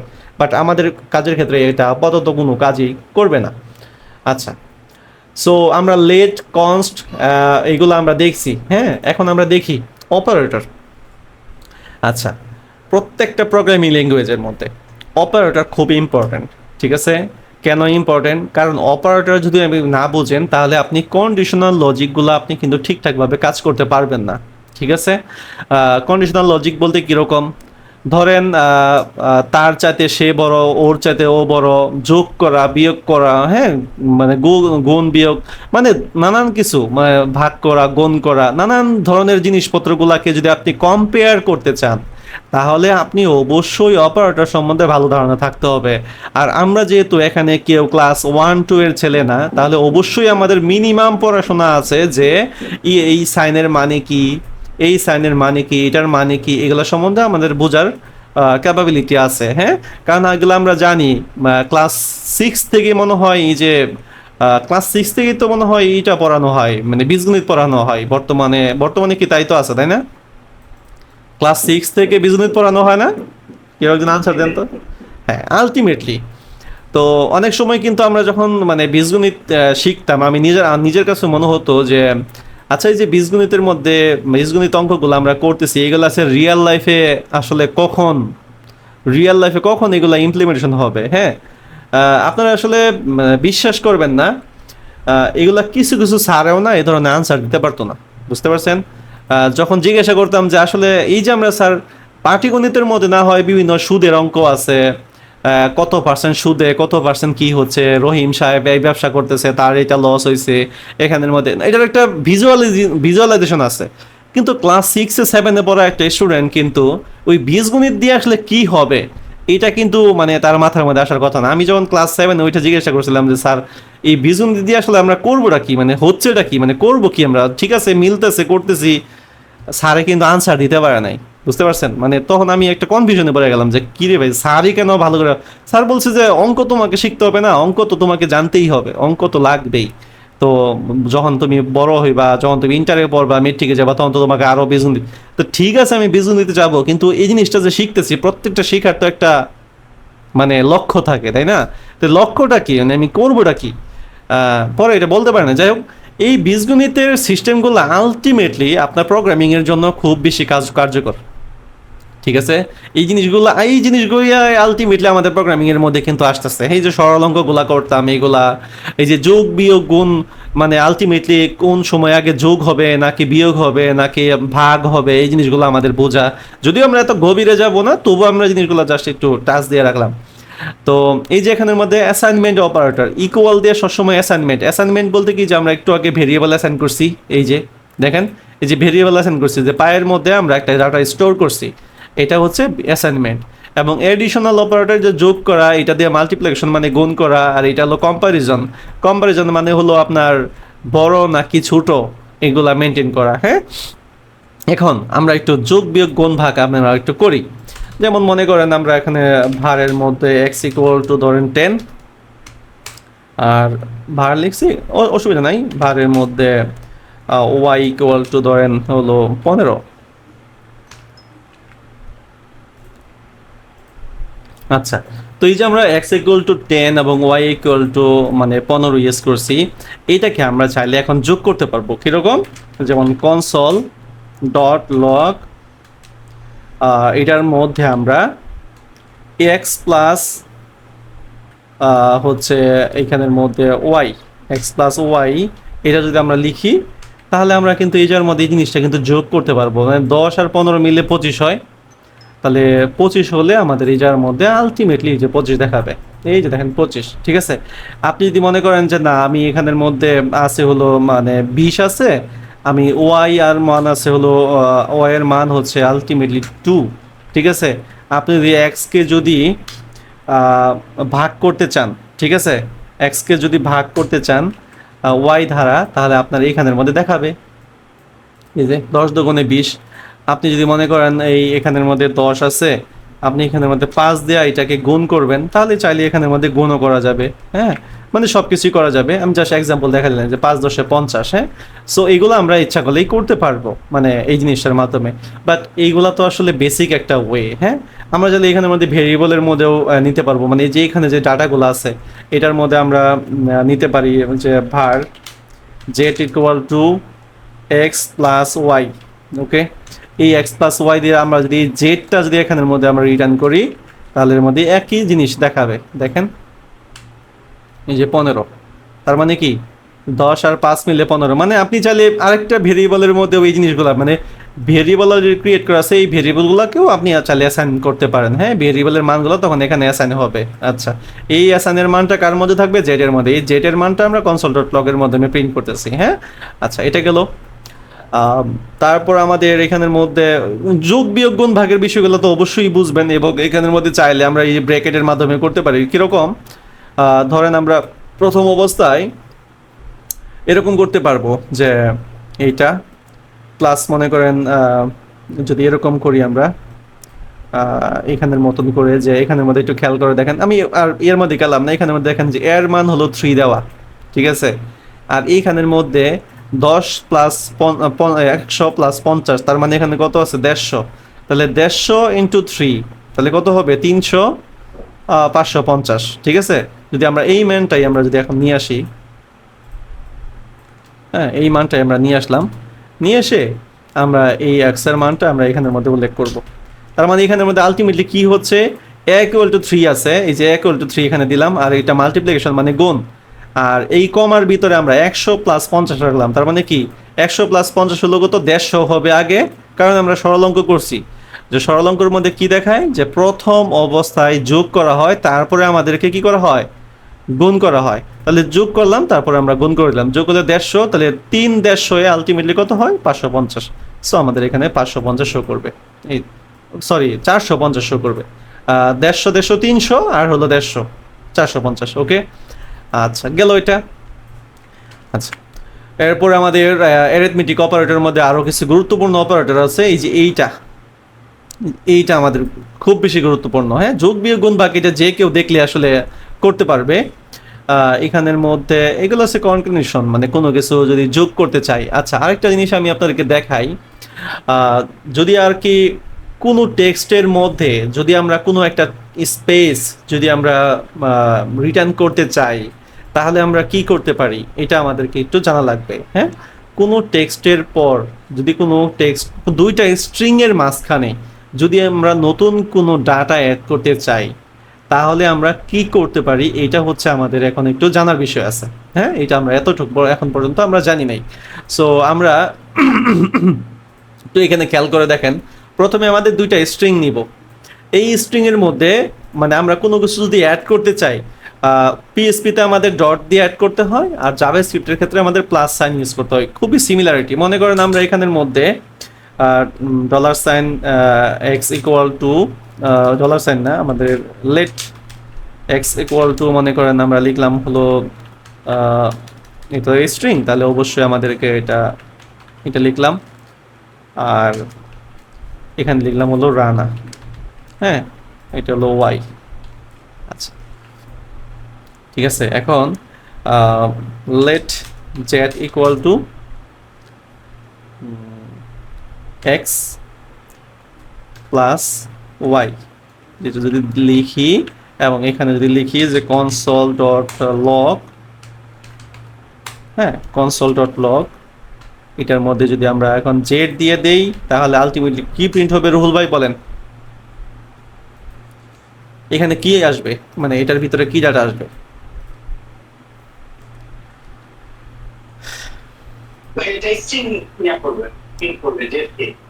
হ্যাঁ, মানে এখানে আলটিমেটলি কি সেলিম রানা পাশাপাশি শো করবে, রাইট?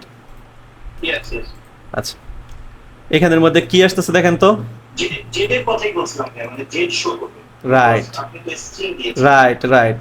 তো এখানের মধ্যে আমাদের কি করতে হবে? এই দেখেন, এই দেখেন, আমরা যদি এখানের মধ্যে স্ট্রিং অপশনের মধ্যে যদি লিখে রাখি তাহলে আমাদের কি আসবে? শুধু জেটই আসবে। আলটিমেটলি যদি আমরা এটাকে বাদ দেই তাহলে আমাদের মানে স্ট্রিং অপশন লিখলে আলটিমেটলি সেটার ভেরিয়েবল হিসেবে কিন্তু আর মানে যেটা একটু আগে বললাম যে ভেরিয়েবল কোনো সময় স্ট্রিং কোটেশনের মধ্যে আপনি এখানে লিখতে পারবেন না, আপনি ডিরেক্ট লিখতে হবে ভেরিয়েবল ফাংশন এগুলা। যাই হোক, আমরা এটা লিখলাম, লিখার পরে আমাদের এখানে সেলিম রানা টেক্সটটা আসছে। বাট এই সেলিম রানা টেক্সটটা কিন্তু মানে কি হয়ে গেল আলটিমেটলি বলেন তো? এখানে মানে একদম গায়ে গায়ে লেগে আছে, তাই না? এই যে হ্যাঁ, একটু একটু গায়ে গায়ে, এটা একটু বড় করি, এই যে দেখেন এটা একটু গায়ে গায়ে লেগে গেছে। আমি চাচ্ছি সেলিম রানার মাঝখানে একটা স্পেস দিতে, ঠিক আছে? এই সেলিম রানার মাঝখানে একটা স্পেস দিতে, হ্যাঁ, বা মানে মানে আরো কোনো একটা স্ট্রিং বা কোনো কিছু একটা অ্যাড করতে। সেই ক্ষেত্রে আমরা যেটা করব, যদি আমরা চাই যে এরকম ধরনের একটা স্ট্রিং এরকম অ্যাড করতে, তাহলে দেখেন এখানের মধ্যে কিন্তু ইরর দিচ্ছে। তো জাভাস্ক্রিপ্টে যখন আপনি দুইটা ভেরিয়েবল বা দুইটা ডাটাকে যখন আপনি অ্যাট এ টাইমে সংযুক্ত করবেন, কানেক্ট করবেন, এটার ইংলিশ ওয়ার্ডটা হচ্ছে এরকম, কনক্যাটিনেট। কনক্যাটিনেট, যখন আপনি দুইটা জিনিসকে একই সাথে জোড়া লাগাবেন তখন এই প্লাস সাইন দ্বারা আলটিমেটলি কনক্যাটিনেট হবে, মানে সংযুক্ত হবে, বাংলা ভাষায় জোড়া লাগবে, ঠিক আছে? যদি আপনি সেটা করতে চান তাহলে আপনার অবশ্যই এই জায়গার মধ্যে একটা প্লাস সাইন ইউজ করতে হবে, এই জায়গার মধ্যে অবশ্যই একটা প্লাস সাইন ইউজ করতে হবে। এখানে আপনি স্পেস দেন কি দিলেন না এগুলা ম্যাটার করবে না, হ্যাঁ, স্পেস না দিলেও এখানে সমস্যা নাই। এইখানের স্পেস আসলে স্পেস হিসেবে গণ্য হবে না, এখানের স্পেস হিসেবে গণ্য হবে না, আলটিমেটলি স্পেস হিসেবে গণ্য হবে আপনি এই দুইটা প্লাস সাইনের ভিতরে আপনি কি দিয়েছেন, এটা স্পেস হিসেবে গণ্য হবে। আমরা যদি এখানে একটু দেখি, দেখেন এখন কিন্তু সেলিম রানার মাঝখানে একটা সুন্দর ফাঁকা স্ট্রিং কিন্তু হয়েছে। আমরা চাইলে হ্যাঁ এইখানের মধ্যে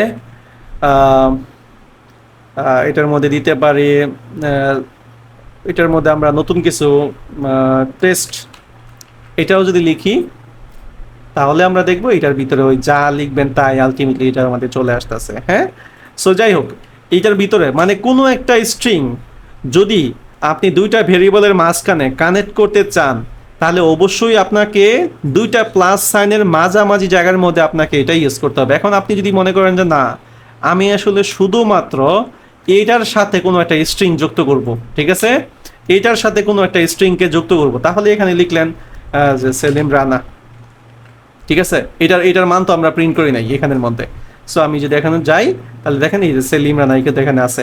তো এখানের মধ্যে আপনাকে যেটা করতে হবে, এই রানা এর আগে একটা স্পেস দিবেন, ঠিক আছে? কোটেশনের মধ্যে স্পেস থাকলে কিন্তু সেটা কাজ করবে। এই দেখেন, ওকে। এখন আপনি যদি চান যে এই মানে এই রানা এর আগে ইয়ে শো করাবেন, হ্যাঁ, তাহলে এখানে ওয়াই দেন, মানে আলটিমেটলি এটা বাদ দেন, তাহলে ধরেন আমরা ওয়াই, এই ওয়াই এর পূর্বে, হ্যাঁ ওয়াই এর পূর্বে আপনি এখানে যাচ্ছেন যে কোনো এক্সট্রা ডাটা শো করাতে, সেলিম নামে ডাটা শো করাতে, তাহলে আপনাকে অবশ্যই এখানে একটা প্লাস সাইন দিতে হবে। প্লাস সাইন দিয়ে ডাবল কোটেশনের মধ্যে আপনাকে এখানে দেন সেলিম স্পেস রানা, কারণ এখানে আপনাকে একটা প্লাস দিলেই হলো, কারণ আপনি তো এদিকে কোনো কিছু যুক্ত করতেছেন না। এদিকে যদি কোনো কিছু যুক্ত করার প্রয়োজন হতো তাহলে এদিকে প্লাস দেওয়ার দরকার হতো। ওকে, সো আমি যদি এখন দেখি তাহলে এই যে দেখেন সেলিম রানা। ওকে, আচ্ছা যাই হোক, এটাও হলো আমাদের। এরপরে আমাদের খুব বেশি ইম্পর্টেন্ট যেই পার্টটা, সেটা হলো আলটিমেটলি এই যে এইখানের এটা না, আমাদের যে এই সাইনটা, হ্যাঁ এই যে এই সাইনটা আমাদের চেকিং করতে হবে। হ্যাঁ, এটা আমাদের চেকিং করতে হবে যে আলটিমেটলি 8-এর থেকে 5 যদি মানে 8 এই যে এই অ্যাঙ্গেলটা হচ্ছে আলটিমেটলি গ্রেটার দেন, মানে এক্স গ্রেটার দেন 8, মানে এই পাশটা মানে ডাবল অ্যাঙ্গেলটা যেই পাশে থাকে এটা আলটিমেটলি বড়, মানে এই দিকের পাশটা, মানে ডাবল অ্যাঙ্গেল যেদিকে থাকবে এদিকে হচ্ছে বড়, তাহলে এক্স গ্রেটার দেন কি হবে 5। তার মানে এটা কি আসলে রেজাল্টটা সত্য কি না, মানে এই জিনিসটা আসলে কি শো করতেছে দেখেন। আমরা যদি এখানের মধ্যে আসি তাহলে এখানে দেখেন যে ফলস। ওকে, এখানের মধ্যে ফলস দেখাচ্ছে। ওকে, এখানের মধ্যে যদি আমরা যাই যে এক্স গ্রেটার দেন 8, তার মানে এটা যদি এটা হয় তাহলে আমাদের আলটিমেটলি ডাটা কি দেখাচ্ছে, ফলস দেখাচ্ছে।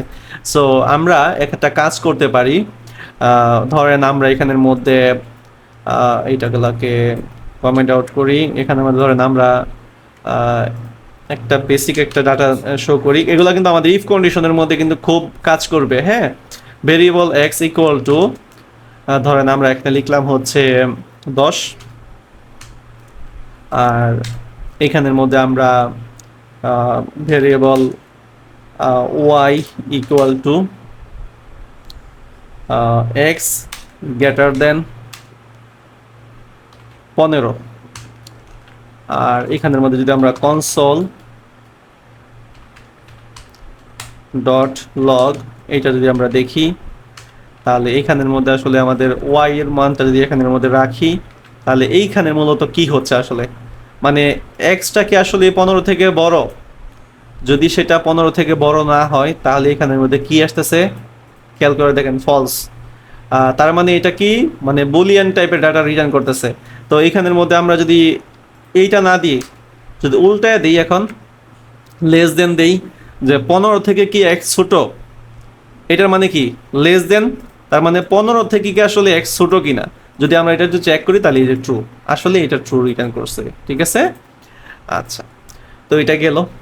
আর এটা ইম্পর্ট্যান্ট, কেন ইম্পর্ট্যান্ট, যখন আপনি কোনো ইফ কন্ডিশন নিয়ে কাজ করবেন তখন আপনাকে অবশ্যই অবশ্যই কি করতে হবে, মানে আলটিমেটলি তখন আবার আপনাকে অবশ্যই অবশ্যই মানে এই ধরনের জিনিসপত্র নিয়ে আপনাকে কাজ করতে হবে। এবং আরেকটা জিনিস নিয়ে এখন আমি আপনার দেখাবো, যেহেতু এখানে আমাদের সামনাসামনি আসছে যে ডাবল ইকুয়াল এবং ট্রিপল ইকুয়াল, ডাবল ইকুয়াল এবং ট্রিপল ইকুয়াল এর মানেটা কি এটা আমরা একটু দেখি। ঠিক আছে, আচ্ছা ডাবল ইকুয়াল ট্রিপল ইকুয়ালের মানে যদি আমি আপনাদেরকে দেখাতে চাই একদম এখানের মধ্যে অ্যারিথমেটিকের মধ্যে যদি চাই তাহলে আরো ভালো এক্সাম্পল দেখাতে পারবো। অ্যাসাইনমেন্ট এটা এটা ডাবল ইকুয়াল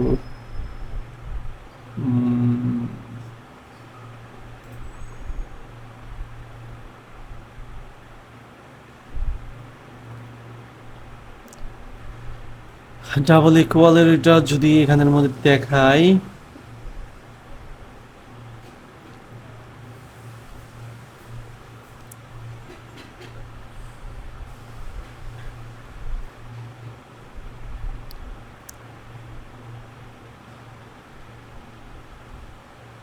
আচ্ছা এটার মধ্যে আমরা এই অপারেটরস এর মধ্যেই একটু দেখি, এখান থেকেই দেখাই তাহলেই ভালো হবে। আচ্ছা ধরেন আমরা যদি কোনো সময় এখানের মধ্যে ধরেন আমরা এখানের মধ্যে ডাবল ইকুয়াল যদি লিখি, কোনো সময় যদি আমরা ডাবল ইকুয়াল টু যদি লিখি, ধরেন আমরা একটা বেসিক একটা ইফ ইউজ করব, মানে কন্ডিশন ইউজ করব। হ্যাঁ, যদিও এই কন্ডিশনটা আসলে আজকে দেখাতে যাচ্ছিলাম না, তবু আমি এই সিঙ্গেল কোটেশন এবং ডাবল কোটেশনের এই মানেটা আমরা একটু দেখাই। আচ্ছা এখানের মধ্যে আলটিমেটলি মনে করেন আমরা যদি কোনো কারণে এক্স ইকুয়াল টু ধরেন আমরা এখানে মধ্যে লিখি যে ডলার সাইন আমি খালি পিএসপি কোড লিখে ফেলি এখানে মধ্যে লেট মনে করেন এক্স ইকুয়াল টু ধরেন লিখলাম হলো 10, হ্যাঁ, এবং ওয়াই ইকুয়াল টু লিখলাম হলো 10। আচ্ছা, ইফ কন্ডিশন না হলে অসুবিধা নাই। এখন আমরা এইটার মান আলটিমেটলি দুইটা কি সেম কি না এটা আমরা কিভাবে বুঝতে পারবো? মনে করেন আমরা যদি লিখি ইফের মধ্যে এটা হচ্ছে একটা মানে কন্ডিশন, কি বলে কন্ডিশন, মানে লজিক্যাল কন্ডিশন আমরা চেক করতে পারি যে আসলে আমাদের এই ডাটা টাইপ সহকারে এটা আসলে সেম আছে কি না। মনে করেন আমরা যদি এখন লিখি একটু এক্সাম্পল, মানে জাস্ট একটা দেখা যাচ্ছে ইফের ভিতরে এই যে ফার্স্ট ব্র্যাকেটের ভিতরে আপনার আলটিমেটলি এখানে আমাদের কন্ডিশনটা বলতে হবে যে x equal two double equal যদি ওয়াই হয়, ঠিক আছে, ডাবল ইকুয়াল টু যদি ওয়াই হয় তাহলে এইটার মধ্যে কনসোল ডট লগ এইখানের মধ্যে আলটিমেটলি এখানে কি শো করবে কনসোলের এখানে দিয়ে দিই হচ্ছে মনে করেন আলটিমেটলি ট্রু, মানে ট্রু দিয়ে দিই আর কি, ট্রু দিয়ে দিলাম। আর এইখানের মধ্যে এলস, এই এলস এর মধ্যে এলস বলতে হলো যদি সত্য না হয় আর কি, হ্যাঁ, তাহলে কনসোল ডট লগ এখানের মধ্যে আমরা ফলস দিয়ে দিব। আচ্ছা, একটু খেয়াল করে দেখেন তো যে x double equal to y, মানে এক্স একটা ইকুয়াল দ্বারা কি হয় রুহুল ভাই বলেন, একটা ইকুয়াল দ্বারা কি হয়? অ্যাসাইন হয়। অ্যাসাইন হওয়া মানে হচ্ছে কি ভেরিয়েবল অ্যাসাইন করলাম, মানে কোনো ডাটা একটার ভিতরে স্টোর করলাম। আর ডাবল ইকুয়াল টু এর মানে কি, যেটা আমরা একটু আগে বললাম, তুলনা করব, রাইট। এই যে এখানের মধ্যে বলতেছে ইকুয়াল টু, হ্যাঁ, ইকুয়াল টু হচ্ছে কি ডানে বামে তুলনা করতেছি আমি, ঠিক আছে, ডানে বামে তুলনা করতেছি। আচ্ছা, আপাতত এইটা আমরা দেখতেছি। সো এখন আমরা যদি এখানের মধ্যে দেখি তাহলে এখানে বলতেছি কি ট্রু, ট্রু বলতে তাহলে কি আমাদের ডাটাটা এইখানের মধ্যে পাস করছে, তার মানে এটা ট্রু হয়েছে বিদে এটা এখানের মধ্যে আসছে, হ্যাঁ। কিন্তু আমি যদি এখানে ট্রিপল ইকুয়াল টু দিয়ে দেই তাহলে এখানের মধ্যে কোথায় চলে গেছে, সে ফলসে চলে গেছে। এই যে ফলসে চলে গেছে। ফলসে কেন গেল? ফলসে চলে যাওয়ার কারণ হচ্ছে যখন আমি ট্রিপল ইকুয়াল টু দিব, মানে ডাবল ইকুয়াল টু এর মানে হচ্ছে ডানে এবং বামে ডাটা চেক করছে যে আসলেই সে 10 কিনা, সে স্ট্রিং নাকি ইন্টিজার, এইটা তাকে আসলে, এটা হলো ইন্টিজার ভ্যালু, মানে যেগুলো সংখ্যা সেগুলোকে ইন্টিজার বলা হয়, আর যেগুলো হলো কোটেশনের ভিতরে সেগুলো হলো স্ট্রিং বলা হয়। তো স্ট্রিং আর ইন্টিজার তো জিনিসটা দুনিয়ার মধ্যে কোনোদিন সমান হতে পারে না। এটা একটা নর্মাল একটা ধরেন এবিসিডি, আর এটা হচ্ছে 10, এরকম বিবেচনা করতেছে। সো যখন আমি এরকম ডাবল ইকুয়াল টু দেবো তখন দেখবে তার ভ্যালুটা ঠিকঠাক আছে নাকি, মানে জাস্ট ভ্যালুটা ঠিকঠাক মতন করে কাজ করতেছে নাকি, মানটা ঠিকঠাক আছে নাকি। যখন দেখতেছে হ্যাঁ এখানেও 10 এখানেও 10 তাহলে তো ঠিকই আছে, তখন সে এখানে মুভ করতেছে। যখন ট্রিপল ইকুয়াল টু দেওয়া হবে তখন তার ডাটা টাইপ চেক করবে যে এটা যে 10, তার মানে এইটাও তাকে 10 ডাটা টাইপটা এখানে আসলো ইন্টেজার, আর এটা আসলো স্ট্রিং। তাহলে স্ট্রিং টাইপের ডাটা যেহেতু এখানের মধ্যে আছে, তাহলে স্ট্রিং এবং ইন্টেজার দুই ডাটা টাইপ হলো ভিন্ন, সেক্ষেত্রে আমার এটা ট্রু না, সেক্ষেত্রে আমার এটা এলসে চলে যাবে, ফলসের দিকে চলে যাবে। তার মানে এই জন্য আমাদের এটা কি হয়ে গেল, ফলস হয়ে গেল, হ্যাঁ। তো এইগুলো আমাদের অ্যারিথমেটিক যে কন্ডিশনাল এগুলো আমাদেরকে, এইটা একটু দেখালাম, এটা একটু দেখালাম। এরপরে আমাদের এই যে এইখানের মধ্যেও কিছু কন্ডিশন আছে যে greater than or equal to, সমান অথবা বড়, সমান অথবা বড় টাইপের, মানে এটা আমরা যখন ইফ ইলস কন্ডিশন, আমরা নেক্সট ক্লাসের মধ্যে ইফ ইলস কন্ডিশন নিয়ে ডিটেলস আলোচনা করব, হ্যাঁ, তখন আমরা এই বিষয়টা নিয়ে মানে একটু আলোচনা করব। মানে এই জিনিসগুলো আসলে কোন ক্ষেত্রে বেশি, বাংলাতে একটা এক্সাম্পল দেন তো যে কোন ক্ষেত্রে এই জিনিসগুলো ইউজ হয়। এই যে এটা, মানে এইটা আসলে আমরা কোন কোন ক্ষেত্রে এটাকে প্রয়োগ করতে পারি, মানে কন্ডিশনাল ক্ষেত্রের মধ্যে কোন কোন ক্ষেত্রে প্রয়োগ করতে পারি, সমান অথবা বড়, সমান অথবা বড় কোন কোন ক্ষেত্রে। হ্যাঁ হ্যাঁ, গ্রেড গ্রেড, এই যে ইয়ার ক্ষেত্রে, গ্রেডিং সিস্টেমের ক্ষেত্রে যে 33 থেকে যদি 39 বা 33 থেকে যদি 40 এর ভিতরে থাকে, 40-এর ছোটো বা 33 থেকে বড়, 33-এর বড় যদি এরকম হয় তাহলে একটা গ্রেড, 40-এর বড় অথবা 50-এর ছোটো, 40 থেকে এর বড় অথবা 50-এর ছোটো যদি এরকম থাকে তাহলে একটা গ্রেড। এগুলা করে করে গ্রেডিং সিস্টেম করা যায়। এই ধরনের বিষয়দের মধ্যে আমরা এই ধরনের টপিক নিয়ে তখন আমরা আলোচনা করতে পারি। হ্যাঁ, এগুলো আমরা মানে দেখবো, সমস্যা নেই। আজকে আমার মনে হয় এতটুকুই থাকুক। হ্যাঁ, আপনারা অ্যাজ এ অনেকেই আছেন জাভাস্ক্রিপ্ট সম্বন্ধে জানেন, তাদের জন্য আজকের ক্লাসটা বেশি একটা ইম্প্যাক্টফুল হয় নাই, কিন্তু যারা একদমই নতুন আছেন তাদের জন্য এতটুকুই অনেক। এতটুকু আপনারা প্র্যাকটিস করেন, দেন আগামীকালকের পরেই তো আমাদের এটা আছে, আগামীকালকের পরে আমরা আরও কিছু জিনিসপত্র দেখব। এক্সাম্পল ধরেন আমরা ভিতরের টেক্সটগুলো তো চেঞ্জ করা, এগুলো তো আমরা দেখছি। এই console.log-এর ডিবাগিং বেসিক, মানে এগুলো তো console.log-এ আমরা তো দেখছি। কন্ডিশনাল, এই যে কন্ডিশনাল ইফ এলস, এগুলো আমরা কম্পারিজন অপারেটরের মাধ্যমে এই জিনিসগুলো দেখবো।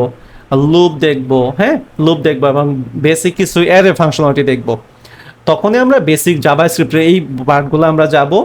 যদি আমাদের সময় থাকে আগামী ক্লাসের মধ্যে আমি কিছু jQuery-র কিছু ইভেন্টটা দেখাবো, ঠিক আছে? jQuery-র যে ক্লিক এটা সেটা বেসিক টাইপ কিছু jQuery-র, যেন আপনার জাভাস্ক্রিপ্টের যে মেইন জেএস-এর মধ্যে, আমাদের থিমের মধ্যে যে মেইন জেএস-এর মধ্যে যে কোডগুলো আছে এগুলো দেখে যেন বেসিক আইডিয়াটা পান।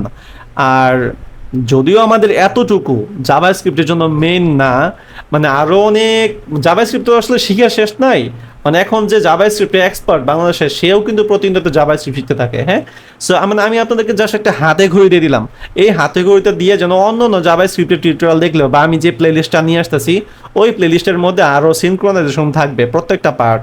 যেমন ভেরিয়েবলের জন্য আলাদা ক্লাস থাকবে, ডাটা টাইপের জন্য আলাদা ক্লাস থাকবে, ফাংশনের জন্য, ফাংশন দেখাই নেই, আগামী ক্লাসে দেখাবো। তো এই টপিকগুলো আগামী ক্লাসে আমরা থাকবো। যদি দেখি যে না কভার হচ্ছে না, তার জন্য আমরা প্রয়োজনে এক্সট্রা ক্লাস আর একটা নিব। দেন আমরা পিএইচপিতে মুভ করব। পিএইচপিতে মুভ করার পর আমরা ওয়ার্ডপ্রেসের দিকে আশা করি যাব। এবং আপনাদের এতটুকু জানাটাই শেষ না, আপনাদের এর পাশাপাশি যারা বেসিক একদমই জাভাস্ক্রিপ্টে বেসিক আছেন, তারা এগুলো নিয়ে আরেকটু সময় দিবেন। ইউটিউবে সার্চ করলেই অনেক ভালো ভালো বাংলা চ্যানেলের ভিডিওগুলো পাবেন। হ্যাঁ, এগুলো যদি আপনারা দেখতে থাকেন অবশ্যই পেয়ে যাবেন, কিন্তু এট এ টাইমে সব ভিডিও যদি একসাথে দেখেন তাহলে কিন্তু কোলাতে পারবেন না। ওয়ার্ডপ্রেসের জন্য আপাতত আপনাকে জাভাস্ক্রিপ্টে উস্তাদ না হলেও সমস্যা নাই, কিন্তু পিএইচপিতে আপনাকে একটু ভালো ধারণা থাকা লাগবে, কারণ ওয়ার্ডপ্রেসের দিন শেষে পিএইচপিটাই হলো মেইন। এইচটিএমএল সিএসএস তো এটা সব জায়গার মধ্যেই লাগবে, সেটা লারাভেল হোক, সেটা জুমলা হোক, সেটা রিয়েক্ট জেএস হোক, যেখানেই হোক না কেন সেখানে তো এইচটিএমএল সিএসএস মানে ম্যান্ডেটরি। কিন্তু ওয়ার্ডপ্রেসের ক্ষেত্রে পিএইচপিটা হলো, যেহেতু পিএইচপি দিয়ে ওয়ার্ডপ্রেসটা ক্রিয়েট করা, সেহেতু পিএইচপিটার ক্ষেত্রে বেশি জোর দেবেন। আমি একটা চ্যানেলের লিঙ্ক দিয়ে দেবো, সেই চ্যানেলটা ফলো আপ করলেই আশা করি, মানে বাংলা চ্যানেল, হ্যাঁ একদমই সিম্পলভাবে সব কিছু দেখানো আছে, ওগুলো লিঙ্ক আপগুলো দেখলে আশা করি হয়ে যাবে। এখন আপনারা যদি কোনো কোশ্চেন করতে চান, একদমই বেসিক কোশ্চেন, আর গতকাল একটা সাপোর্ট ক্লাস নেওয়া হয়েছিল, আপনারা বেশ কয়েকজন জয়েন করছিলেন, আরও জয়েন হওয়ার ট্রাই করবেন। হ্যাঁ, কারণ বেসিক জিনিসগুলো যদি প্রবলেম থাকে, সামান্য কোনো প্রবলেমে যদি থাকে, তাহলে কোশ্চেন করার ট্রাই করবেন, ক্লাসের মধ্যে অবশ্যই আনসার পাবেন। এখন বলেন তো, কারোর কোনো সমস্যা বা কারোর কোনো মানে বুঝতে অসুবিধা হয়েছে এরকম কেউ আছেন কিনা?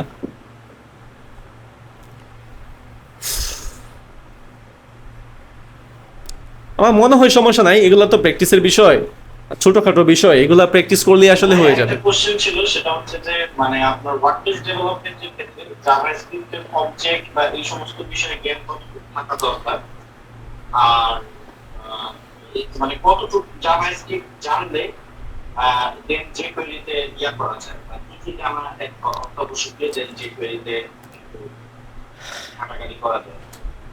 আমি সত্যি বলতে এখানের মধ্যে আমি যে কয়টা টপিক অ্যাড করে রাখছি, হ্যাঁ এখানের মধ্যে আমি যে কয়টা টপিক অ্যাড করে রাখছি, এই কয়টা টপিক যদি আপনার জানা থাকে, তাহলে আপনি jQuery-তে ইজিলি মুভ করতে পারবেন এবং jQuery দিয়ে অনেক বড় বড় প্রবলেম সমাধান করতে পারবেন। বিশেষ করে তবু আমি মুখে আবার বলি, আপনার ভেরিয়েবল জানতে হবে, ডাটা টাইপ সম্বন্ধে জানতে হবে, আপনার ফাংশন সম্বন্ধে জানতে হবে, ফাংশনের মধ্যে আর্গুমেন্ট কীভাবে পাস করতে হয় এটা ভালো জানতে হবে, আপনার বেসিক অ্যারে ক্লিয়ার থাকতে হবে। বেসিক অ্যারেটা মানে অ্যারের তো আসলে অনেক ডিটেলস, অ্যারে দিয়েই কিন্তু একটা ক্লাস, একটা কোর্স হওয়া সম্ভব, ঠিক আছে? অ্যান্ড বেসিক অ্যারেটা আসলে কীভাবে ইউজ করে, অ্যারেটাকে কীভাবে কল করতে হয়, এর এটা কিভাবে কোন ডাটা কিভাবে রিমুভ করতে হয়, লাস্টের থেকে ডাটা কিভাবে রিমুভ করা যায়, প্রথম থেকে ডাটা কিভাবে রিমুভ করা যায়, মাঝখানে কিভাবে একটা ডাটা অ্যাড করা যায়, হ্যাঁ, এই ধরনের এর basic knowledge. If condition, if কন্ডিশনের ক্লিয়ার কনসেপ্ট ধারণা থাকা, টার্নারি ইফ কন্ডিশন এবং normal if condition. Ternary if condition rule by আপনাদেরকে ওয়ার্ডপ্রেসে আমি দেখাইছি অলরেডি, রাইট? জি। এই টার্নারি ইফ কন্ডিশন জাভাস্ক্রিপ্টের ক্ষেত্রেও আছে, জাভাস্ক্রিপ্টের ক্ষেত্রে ওইটা লাগবে। এবং অপারেটরস, অপারেটরস তো আপনি মানে রিয়েক্টে যান, যে কোরিতে যান, দিন শেষে তো এগুলাই ইউজ হবে, এগুলোর বাইরে তো আর অপারেটর আবিষ্কার হবে না, রাইট? ঘুরে ফিরে একই। মানে এখানে আমি যে কয়েকটা টপিক লিখে রাখছি, এইটার বেসিক নলেজ যদি আপনার জানা থাকে তাহলে আপনি যে করে দিয়ে অনেক ভালো ভালো জিনিস মানে একটা মেনু বানায় ফেলতে পারবেন। আমাদের ওয়েব ডিজাইনের যে কোর্সটা আছে এখানে কিন্তু আমরা কোনো মেনুর জন্য কোনো জাভাস্ক্রিপ্ট প্লাগইন কিন্তু ইউজ করি নাই রোহল ভাই, বুঝতে পারছেন? আমরা মেনুর জন্য কোনো জাভাস্ক্রিপ্ট প্লাগইন ইউজ করি নাই, আমরা র ভাবে একটা মেনু প্লাগইন বানাইছি, বুঝতে পারছেন? মানে কোর্সের মধ্যে মানে র ভাবে ডিরেক্ট, মানে কোনো প্লাগইন ইউজ করি নাই, হ্যাঁ, প্লাগইন না ইউজ না করে 10-12 লাইন কোডের মাধ্যমে, ওইটাও একটা ডম ম্যানিপুলেশনই বলতে পারেন, জাস্ট ওইটা ধারাই মানে কোনো প্লাগইন ইউজ না করে ওই 10-12 লাইন কোডের মাধ্যমে আমরা আমাদের যে মেনু, মেনু বলতে কোনটা জানেন? ওই যে মোবাইল মেনু আছে না, মোবাইল মেনুর মধ্যে যে ক্লিক করলে পপ আপে আসতেছে, এটার ভিতরে যদি কোনো মেনু থাকে, অফ ক্যানভাসের মধ্যে যে মেনুগুলো আসতেছে, এবং হচ্ছে প্রথমে যে মেনুটা আমরা বানিয়ে রেখেছি এই মেনুটাই আমাদের অফ ক্যানভাসের মধ্যে শো করতেছে। মোবাইল মেনুর জন্য আলাদা কোনো মার্কআপ ক্রিয়েট করি নাই, ওই মার্কআপটাই আমাদের এখানের মধ্যে এসে ক্লোন হয়ে আসবে, এগুলো আমরা দেখাইছি। সো শুধুমাত্র আসলে মডিউল 1-2ই দেখবেন না আপনারা ওয়েব ডিজাইন ক্লাসের মধ্যে, মানে আপনারা যদি টোটালি দেখেন তাহলে মানে ওয়েব ডিজাইনের দুনিয়ার মধ্যে আপনারা ঢুকে যেতে পারবেন রুল ভাই, বুঝতে পারছেন? এখানে আরো অনেক কিছু দেখানো আছে, হ্যাঁ। পুরোটা শেষ করলে পুরোটা শেষ করার পরে আপনি অনুধাবন করতে পারবেন যে আসলে আপনি কি শিখছেন, মানে আসলে আপনি কি জানছেন, এতদিন কিভাবে কাজ করতেন, এখন কিভাবে মানে প্রফেশনালিজমটা কিরকম ভাবে আছে, হ্যাঁ। এই যে এখানের মধ্যে এই যে রবিন আছে, এই রবিনেও কিন্তু আমার স্টুডেন্ট, হ্যাঁ। সেও কিন্তু এখন মানে একটা কোম্পানিতে জব করতেছে, আমার এখানে ওর মধ্যে ও বেশ কয়েক মাস কাজ করছিল, এখন অনেকটা অন্য একটা কোম্পানির মধ্যে জয়েন কাজ করতেছে আর কি। সো অনেকেই দেখবেন মেনুর জন্য মেনু প্লাগইন ইউজ করে, হ্যাঁ, ঠিক আছে, আমরা পপ আপ ইউজ করার জন্য প্লাগইন ইউজ করি, ওইটা ইউজ করার জন্য প্লাগইন ইউজ করি, কিন্তু মেনুর জন্য আলটিমেটলি কোনো প্লাগইন ইউজ করার প্রয়োজন পড়ে না। আগে ইউজ করতাম, মেন মেনু নামে একটা প্লাগইন ছিল, ওইটা ইউজ করতাম, বাট ওইটার জাভাস্ক্রিপ্ট অনেক বড়, ঠিক আছে, এত জাভাস্ক্রিপ্ট মানে মানে ওইটা বুঝেনি তো, অন্যের একটা ফ্রেমওয়ার্ক মডিফাই করতে গেলে, একটা প্লাগইন মডিফাই করতে গেলে অনেক ভেজালে পড়তে হয়, সামান্য কোনো কোড এডিট করলে আরেক জায়গায় কাজ করে না, কিন্তু আমরা এই 8-10 লাইন কোডের মধ্যেই আমরা মেনুটাকে বিল্ড করে ফেলতে পারছি, হ্যাঁ। সো এগুলা দেখলে আশা করি হবে মানে। আর যে করিটা আসলে অনেকেই বলে যে এই সময়ে এসে কেন যে করিটা ইউজ করতে হবে, ভাই যে করিটা এখনো অনেক বাঘা বাঘা সাইটের মধ্যে ইউজ হয়, মানে এটাকে ফেল না হয়ে যায় নাই যে এই জিনিসটা, যেমন ওই যে অনেক দিন ধরে আমরা বলি না যে পিএসপি আসলে ডেট হয়ে যাবে, পিএসপি দিয়ে তেমন কিছুই হবে না, এটা কিন্তু 2010 সাল থেকে এই কথাটা আসতেছে। ঠিক তেমনি এই যে করির কথা, যে করির বেলাতেও কিন্তু এরকম আসতেছে যে যে করি রিয়েক্ট জেএস চলে আসছে, এখন কি আসলে যে করি দিয়া কি হবে? ভাই রিয়েক্ট জেএস এর এক ধরনের কাজ আর যে করির আলাদা ধরনের কাজ। এখন রিয়েক্ট জেএস কে যদি যে করির সাথে তুলনা করেন তাহলে তো হবে না।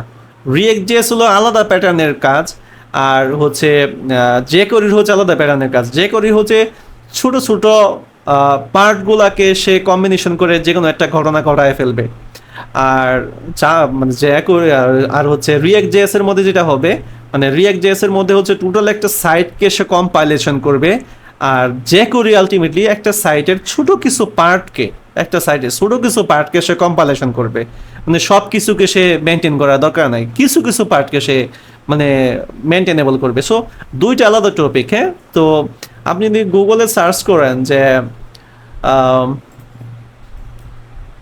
jQuery using website list based, even WordPress নিজেও তো jQuery ইউজ করে, আপনার কি জানেন? এই দেখেন এখানের মধ্যে ওয়েবসাইট ইউজিং jQuery দেখছেন, বিশাল বিশাল বিশাল বড় বড়, এগুলো বিশাল বড় বড় সাইট। হ্যাঁ, তো এইগুলো আসলে মানে আমরা আমাদেরকে অনেক সময় ভূগোল বোঝায় অনেকে যে jQuery কেন জানতে হবে, jQuery কেন। ভাই jQuery জানাটা কি মানে অপরাধ? মানে অনেকেই অনেকে বলে ভাই jQuery কেন জানতে হবে, কিন্তু অনেক বড় বড় ডেভেলপার আছে যারা এখনো এখনো jQueryর ভক্ত, jQuery ছাড়া তাদের চলেই না। ঠিক আছে, জাভাস্ক্রিপ্ট দিয়ে অনেক মানে জাভাস্ক্রিপ্ট দিয়ে অনেক কাজ করা ভালো, কিন্তু কিছু কিছু কাজ jQuery দিয়ে করা যায়, কারণ ওয়ার্ডপ্রেস এখন পর্যন্ত jQueryকে তার সাথে রেখে দিছে। jQueryকে সে এখন পর্যন্ত ফেলে দেয় নাই। ঠিক আছে, কারণ jQueryকে সে এখনো পর্যন্ত প্রাধান্য দিচ্ছে, কারণ jQuery ছাড়া কোনো বড় বড় লাইব্রেরি প্লাগ ইন, একটা HTML বলেন, একটা ওয়েবসাইটের মধ্যে বলেন, এখন পর্যন্ত ওই সকল লাইব্রেরি এখন পর্যন্ত ক্রিয়েটেবল হয় নাই, মানে ওই রকম ধরনের সোর্স এখন পর্যন্ত আসে নাই। সুতরাং jQuery স্টিল অ্যালাইভ, jQueryটা খুব বেশি ইম্পর্ট্যান্ট। আপনি লারাভেলে যান আর আপনি ওয়ার্ডপ্রেসে করেন আর যেখানেই যান না কেন, আপনাকে jQuery সম্বন্ধে ভালো ধারণা থাকতে হবে। যদি jQuery সম্বন্ধে ভালো ধারণা রাখেন, তাহলে আপনি দিন শেষে ভালো কিছু করতে পারবেন, মানে মানে ওয়েবসাইটের মধ্যে ভালো কিছু আনতে পারবেন। ঠিক আছে, জাভাস্ক্রিপ্টের মাধ্যমে যদি আপনি ভালো জাভাস্ক্রিপ্ট জানেন, তাহলে জাভাস্ক্রিপ্টের মাধ্যমে আনতে পারবেন। আর যদি জাভাস্ক্রিপ্টের দুর্বলতাও যদি হয়ে থাকে, তাহলে jQueryর মাধ্যমে, jQueryটা একদম ইজি টু ইউজ ল্যাঙ্গুয়েজ, মানে যখন আমরা ইউজ করবো তখন বুঝতে পারবেন আর কি, মানে বিশেষ করে ডম ম্যানিপুলেশনের জন্য। হ্যাঁ, এই আর কি। আর কেউ কিছু বলবেন? প্রশান্ত, প্রশান্ত বলেন। শিশির বলেন। মডিউল 2 তে হইতেছে যে জাভাস্ক্রিপ্টের যে বেসিক আছে তারপরে ভিডিওগুলো আমি দেখছি, হইতেছে এখানে আপনি হইতেছে যে এনহান্সার জাভাস্ক্রিপ্ট শেখার জন্য হইতেছে যে ইউটিউব বা কোনো একটা প্লেলিস্টের কথা বলছি। আচ্ছা, ওই লিংকটা দেওয়া আছে। আহ, আমি দিব না, তাহলে লিংক দিয়ে দিব না। ঠিক আছে, দিয়ে দিব। দিয়ে দিয়ে আচ্ছা, ঠিক আছে, আমি দিয়ে দিব না, সমস্যা নেই। এই আর কি। সো আজকের ক্লাসটা এতটুকুই থাকুক, যতটুকু দেখানো হয়েছে এতটুকু প্র্যাকটিস করেন। মঙ্গলবারে আমরা আরো ডিটেলস আলোচনা করবো ইনশাআল্লাহ। ওকে, ভালো থাকেন সবাই, আসসালামু আলাইকুম। মাইনুদ্দিন ভাই কিছু বলবেন নাকি? থ্যাংক ইউ ভাই। না, আজকে আপনি কোনো সাউন্ড দিলেন না তো, তাই বললাম আর কি। আমি চিন্তা করলাম আমাকে চিনতে পারতেছে কিনা আর কি। আল্লাহ। হ্যাঁ বলেন, তারেক লিঙ্কন ভাই বলেন। হ্যাঁ, আসলে অনেক কনফিউশন একটা ব্যাপার আছে যে অনেকেই বলে যে টিম ডেভেলপমেন্টে ওপি দরকার নাই, কেউ বলে দরকার আছে। আসলে এটা নিয়ে কনফিউশন আছে। দেখেন, দুইভাবেই থিম ডেভেলপমেন্ট করা যায়। একটা ওওপি সিস্টেমেও করা যায়, একটা হলো প্রসিডিউরাল ওয়েতেও করা যায়। ঠিক আছে, এখন আপনি ওওপি দিয়ে যদি করার মতন অ্যাবিলিটি থাকে তাহলে ওওপি দিয়ে করা উচিত, আর যদি ওওপি দিয়ে করার মতন অ্যাবিলিটি না থাকে তাহলে প্রসিডিউরালে করা উচিত। থিম প্রজেক্টে এমন বাঘা বাঘা থিমও আছে যেগুলা 50,000 প্লাস সেল হয়ে গেছে, তারা ওওপি বেস থিম বানায় নাই, তারা প্রসিডিউরাল ওয়েতেই থিম বানাইছে। ঠিক আছে, সো এখন কে কি বললো এগুলা নিয়ে মাথা ব্যথা করে আসলে দিন শেষে কোনো কিছু লাভ নাই। 2010 সাল থেকে যেরকম পিএসপি ডেট হয়ে আছে, সবাই বলে এখনও পিএসপি দিনকে দিন অনেক বেটার করতেছে। হ্যাঁ, 2010 সাল থেকে আমি যখন মানে কাজ শেখা শুরু করছি তখন থেকে যেরকম বলতেছে যে jQuery দিয়া শিখে কি লাভ, অথচ ওরাই দেখি jQueryর কাজ করতেছে, jQuery দিয়া সাইটের মধ্যে বিভিন্ন ধরনের জিনিসপত্র বানাচ্ছে। সুতরাং এগুলার আসলে তারেক ভাই এগুলা শুনে আসলে কোনো লাভ নাই। হ্যাঁ, এখন তো এটাও শুধু অবজেক্ট ওরিয়েন্টেড আর প্রসিডিউরাল ওয়ের কথা বলতেছেন, এখন তো অনেকেই বলতেছে ওয়ার্ডপ্রেস শিখে লাভ কি। ঠিক আছে, প্রসিডিউরালের কথা বাদই দেন, এখন তো এখনো অনেক মানুষ বলতেছে যে ওয়ার্ডপ্রেস শিখে লাভ কি। তো তাদের কাছে অনেকেই আসলে এগুলো যারা বলে অনেকে ডিসমোটিভেট করে বলে যে এরকম তো অনেকেই বলে যে ওয়ার্ডপ্রেস শিখতে কোনো ডেভেলপমেন্ট স্কিল দরকার হয় না, কোনো ডেভেলপমেন্ট দরকার নেই, ওয়ার্ডপ্রেস করার জন্য তো কোনো ডেভেলপমেন্ট স্কিল দরকার নেই। তাহলে আমরা এই বেসিক জিনিসগুলো কেন এত গোতাগুতি করতেছি, এটাই তো আমি বুঝতেছি না। মানে ডেভেলপমেন্ট যদি নাই দরকার হয় তাহলে আমরা এই বেসিক জিনিসগুলো তো না শিখে আমরা ডিরেক্ট ওয়ার্ডপ্রেসে ক্লাসে চলে যেতে পারতাম, রাইট? তো এইগুলা কথার কোনো ভ্যালু নাই, এগুলো হচ্ছে ডিসমোটিভেশন করা, মানে যিনি বলতেছে ওনার এই সম্বন্ধে প্রপার নলেজই নাই, বুঝতে পারছেন? যিনি বলতেছে আপনার ইউটিউবের যে প্লেলিস্টটা আছে এটা 2023 সালে আমি 15 দিন দেখছি, জানুয়ারি দেখে তারপরে আমি এই কাস্টমাইজেশনে গেছি, কমিউনিটিতে বসে গেছি। আচ্ছা আমি একজন সাজেস্ট করছিল আপনার প্লেলিস্টে, আমি 15 দিনে শেষ করছি। আচ্ছা আচ্ছা, এটা না হলে আমি কিন্তু কাস্টমাইজেশন ভালো করতে পারতাম না, এলিমেন্টরে ভালো দিতে পারতাম। আচ্ছা আচ্ছা, তো এখন কাস্টমাইজেশন আর ডেভেলপমেন্টটা তো দিন রাত পার্থক্য, কারণ কাস্টমাইজেশন হলো আরেকজন একটা জিনিস বানিয়ে রাখছে, আপনাকে ওইটাই লেফট রাইট টপ বটম করতেছেন, কিন্তু এটার ভিতরে কোডিংটা আসলে দিন শেষে কিরকম হয়েছে এটা তো ভাই না জানলে আপনি মডিফাই করবেন কি করে, রাইট? আর এটার ভিতরে কোডিংটা যদি আপনি এডিট না করেন, এটার ভিতরে যদি আপনি এলিমেন্টের উইজেট আপনি টান দিয়ে আনতেছেন আর কন্টেন্ট বসাচ্ছেন হয়ে যাচ্ছে, কিন্তু এটার ভিতরে দিন শেষে ফাংশনালিটিটা কিরকম ভাবে বিল্ড হয়েছে, আপনি কালার দিতেছেন কালার হয়ে যাচ্ছে, মানে কিভাবে আসলে ফাংশনালিটিটা হয়েছে এটা তো জানতে হবে। এটা তো নিজের মতন করে সাইট বিল্ড করতে হলে তো তখন এটা জানা ছাড়া কোনো ওয়ে নাই। তা না হলে সবসময় অন্যের প্লাগিনের উপরে সবসময় ডিপেন্ডেন্সি হয়ে থাকতে হবে, যে অমুক প্লাগিনে দেখি স্লাইডার আছে নাকি, অমুক প্লাগিনে দেখি টিম মেম্বার সেকশন আছে নাকি। তা না হলে তো সাইট বানানো সম্ভব না।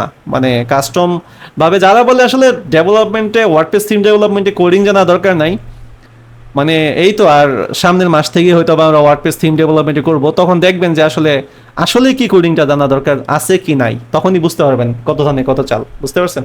এই আর কি। সো বেসিকের উপর আমি বারবার বলতেছি যে বেসিকে জোর দেন। আমি আমার যে স্ট্রিমেলের যে বেসিকের ভিডিওগুলো আছে এগুলো সমানে দেখতে থাকেন। যারা বেসিক এখনো মনে করতেছেন যে বেসিক দেখবেন না, বেসিক না দেখে ডিরেক্ট আপনি ওয়ার্ডপ্রেস দেখবেন, সেক্ষেত্রে আপনার বিপদে পড়ার সম্ভাবনা অনেক বেশি আছে। তখন গিয়ে বলবেন না যে ভাই আমি তো HTML এর ট্যাগই বুঝি না, আমি তো ওয়ার্ডপ্রেসে কিছুই বুঝতেছি না, এই ধরনের কোশ্চেন করলে আসলে আমার কিছুই করা থাকবে না। কারণ আমি প্রত্যেকটা ক্লাসেই বলতেছি আপনারা একটু বিশেষ করে আপনি HTML-টা একটু হলেও দেখেন, দেখা ছাড়া কোনো ওয়ে নেই। হ্যাঁ, ভালো থাকেন সবাই, আসসালামু আলাইকুম।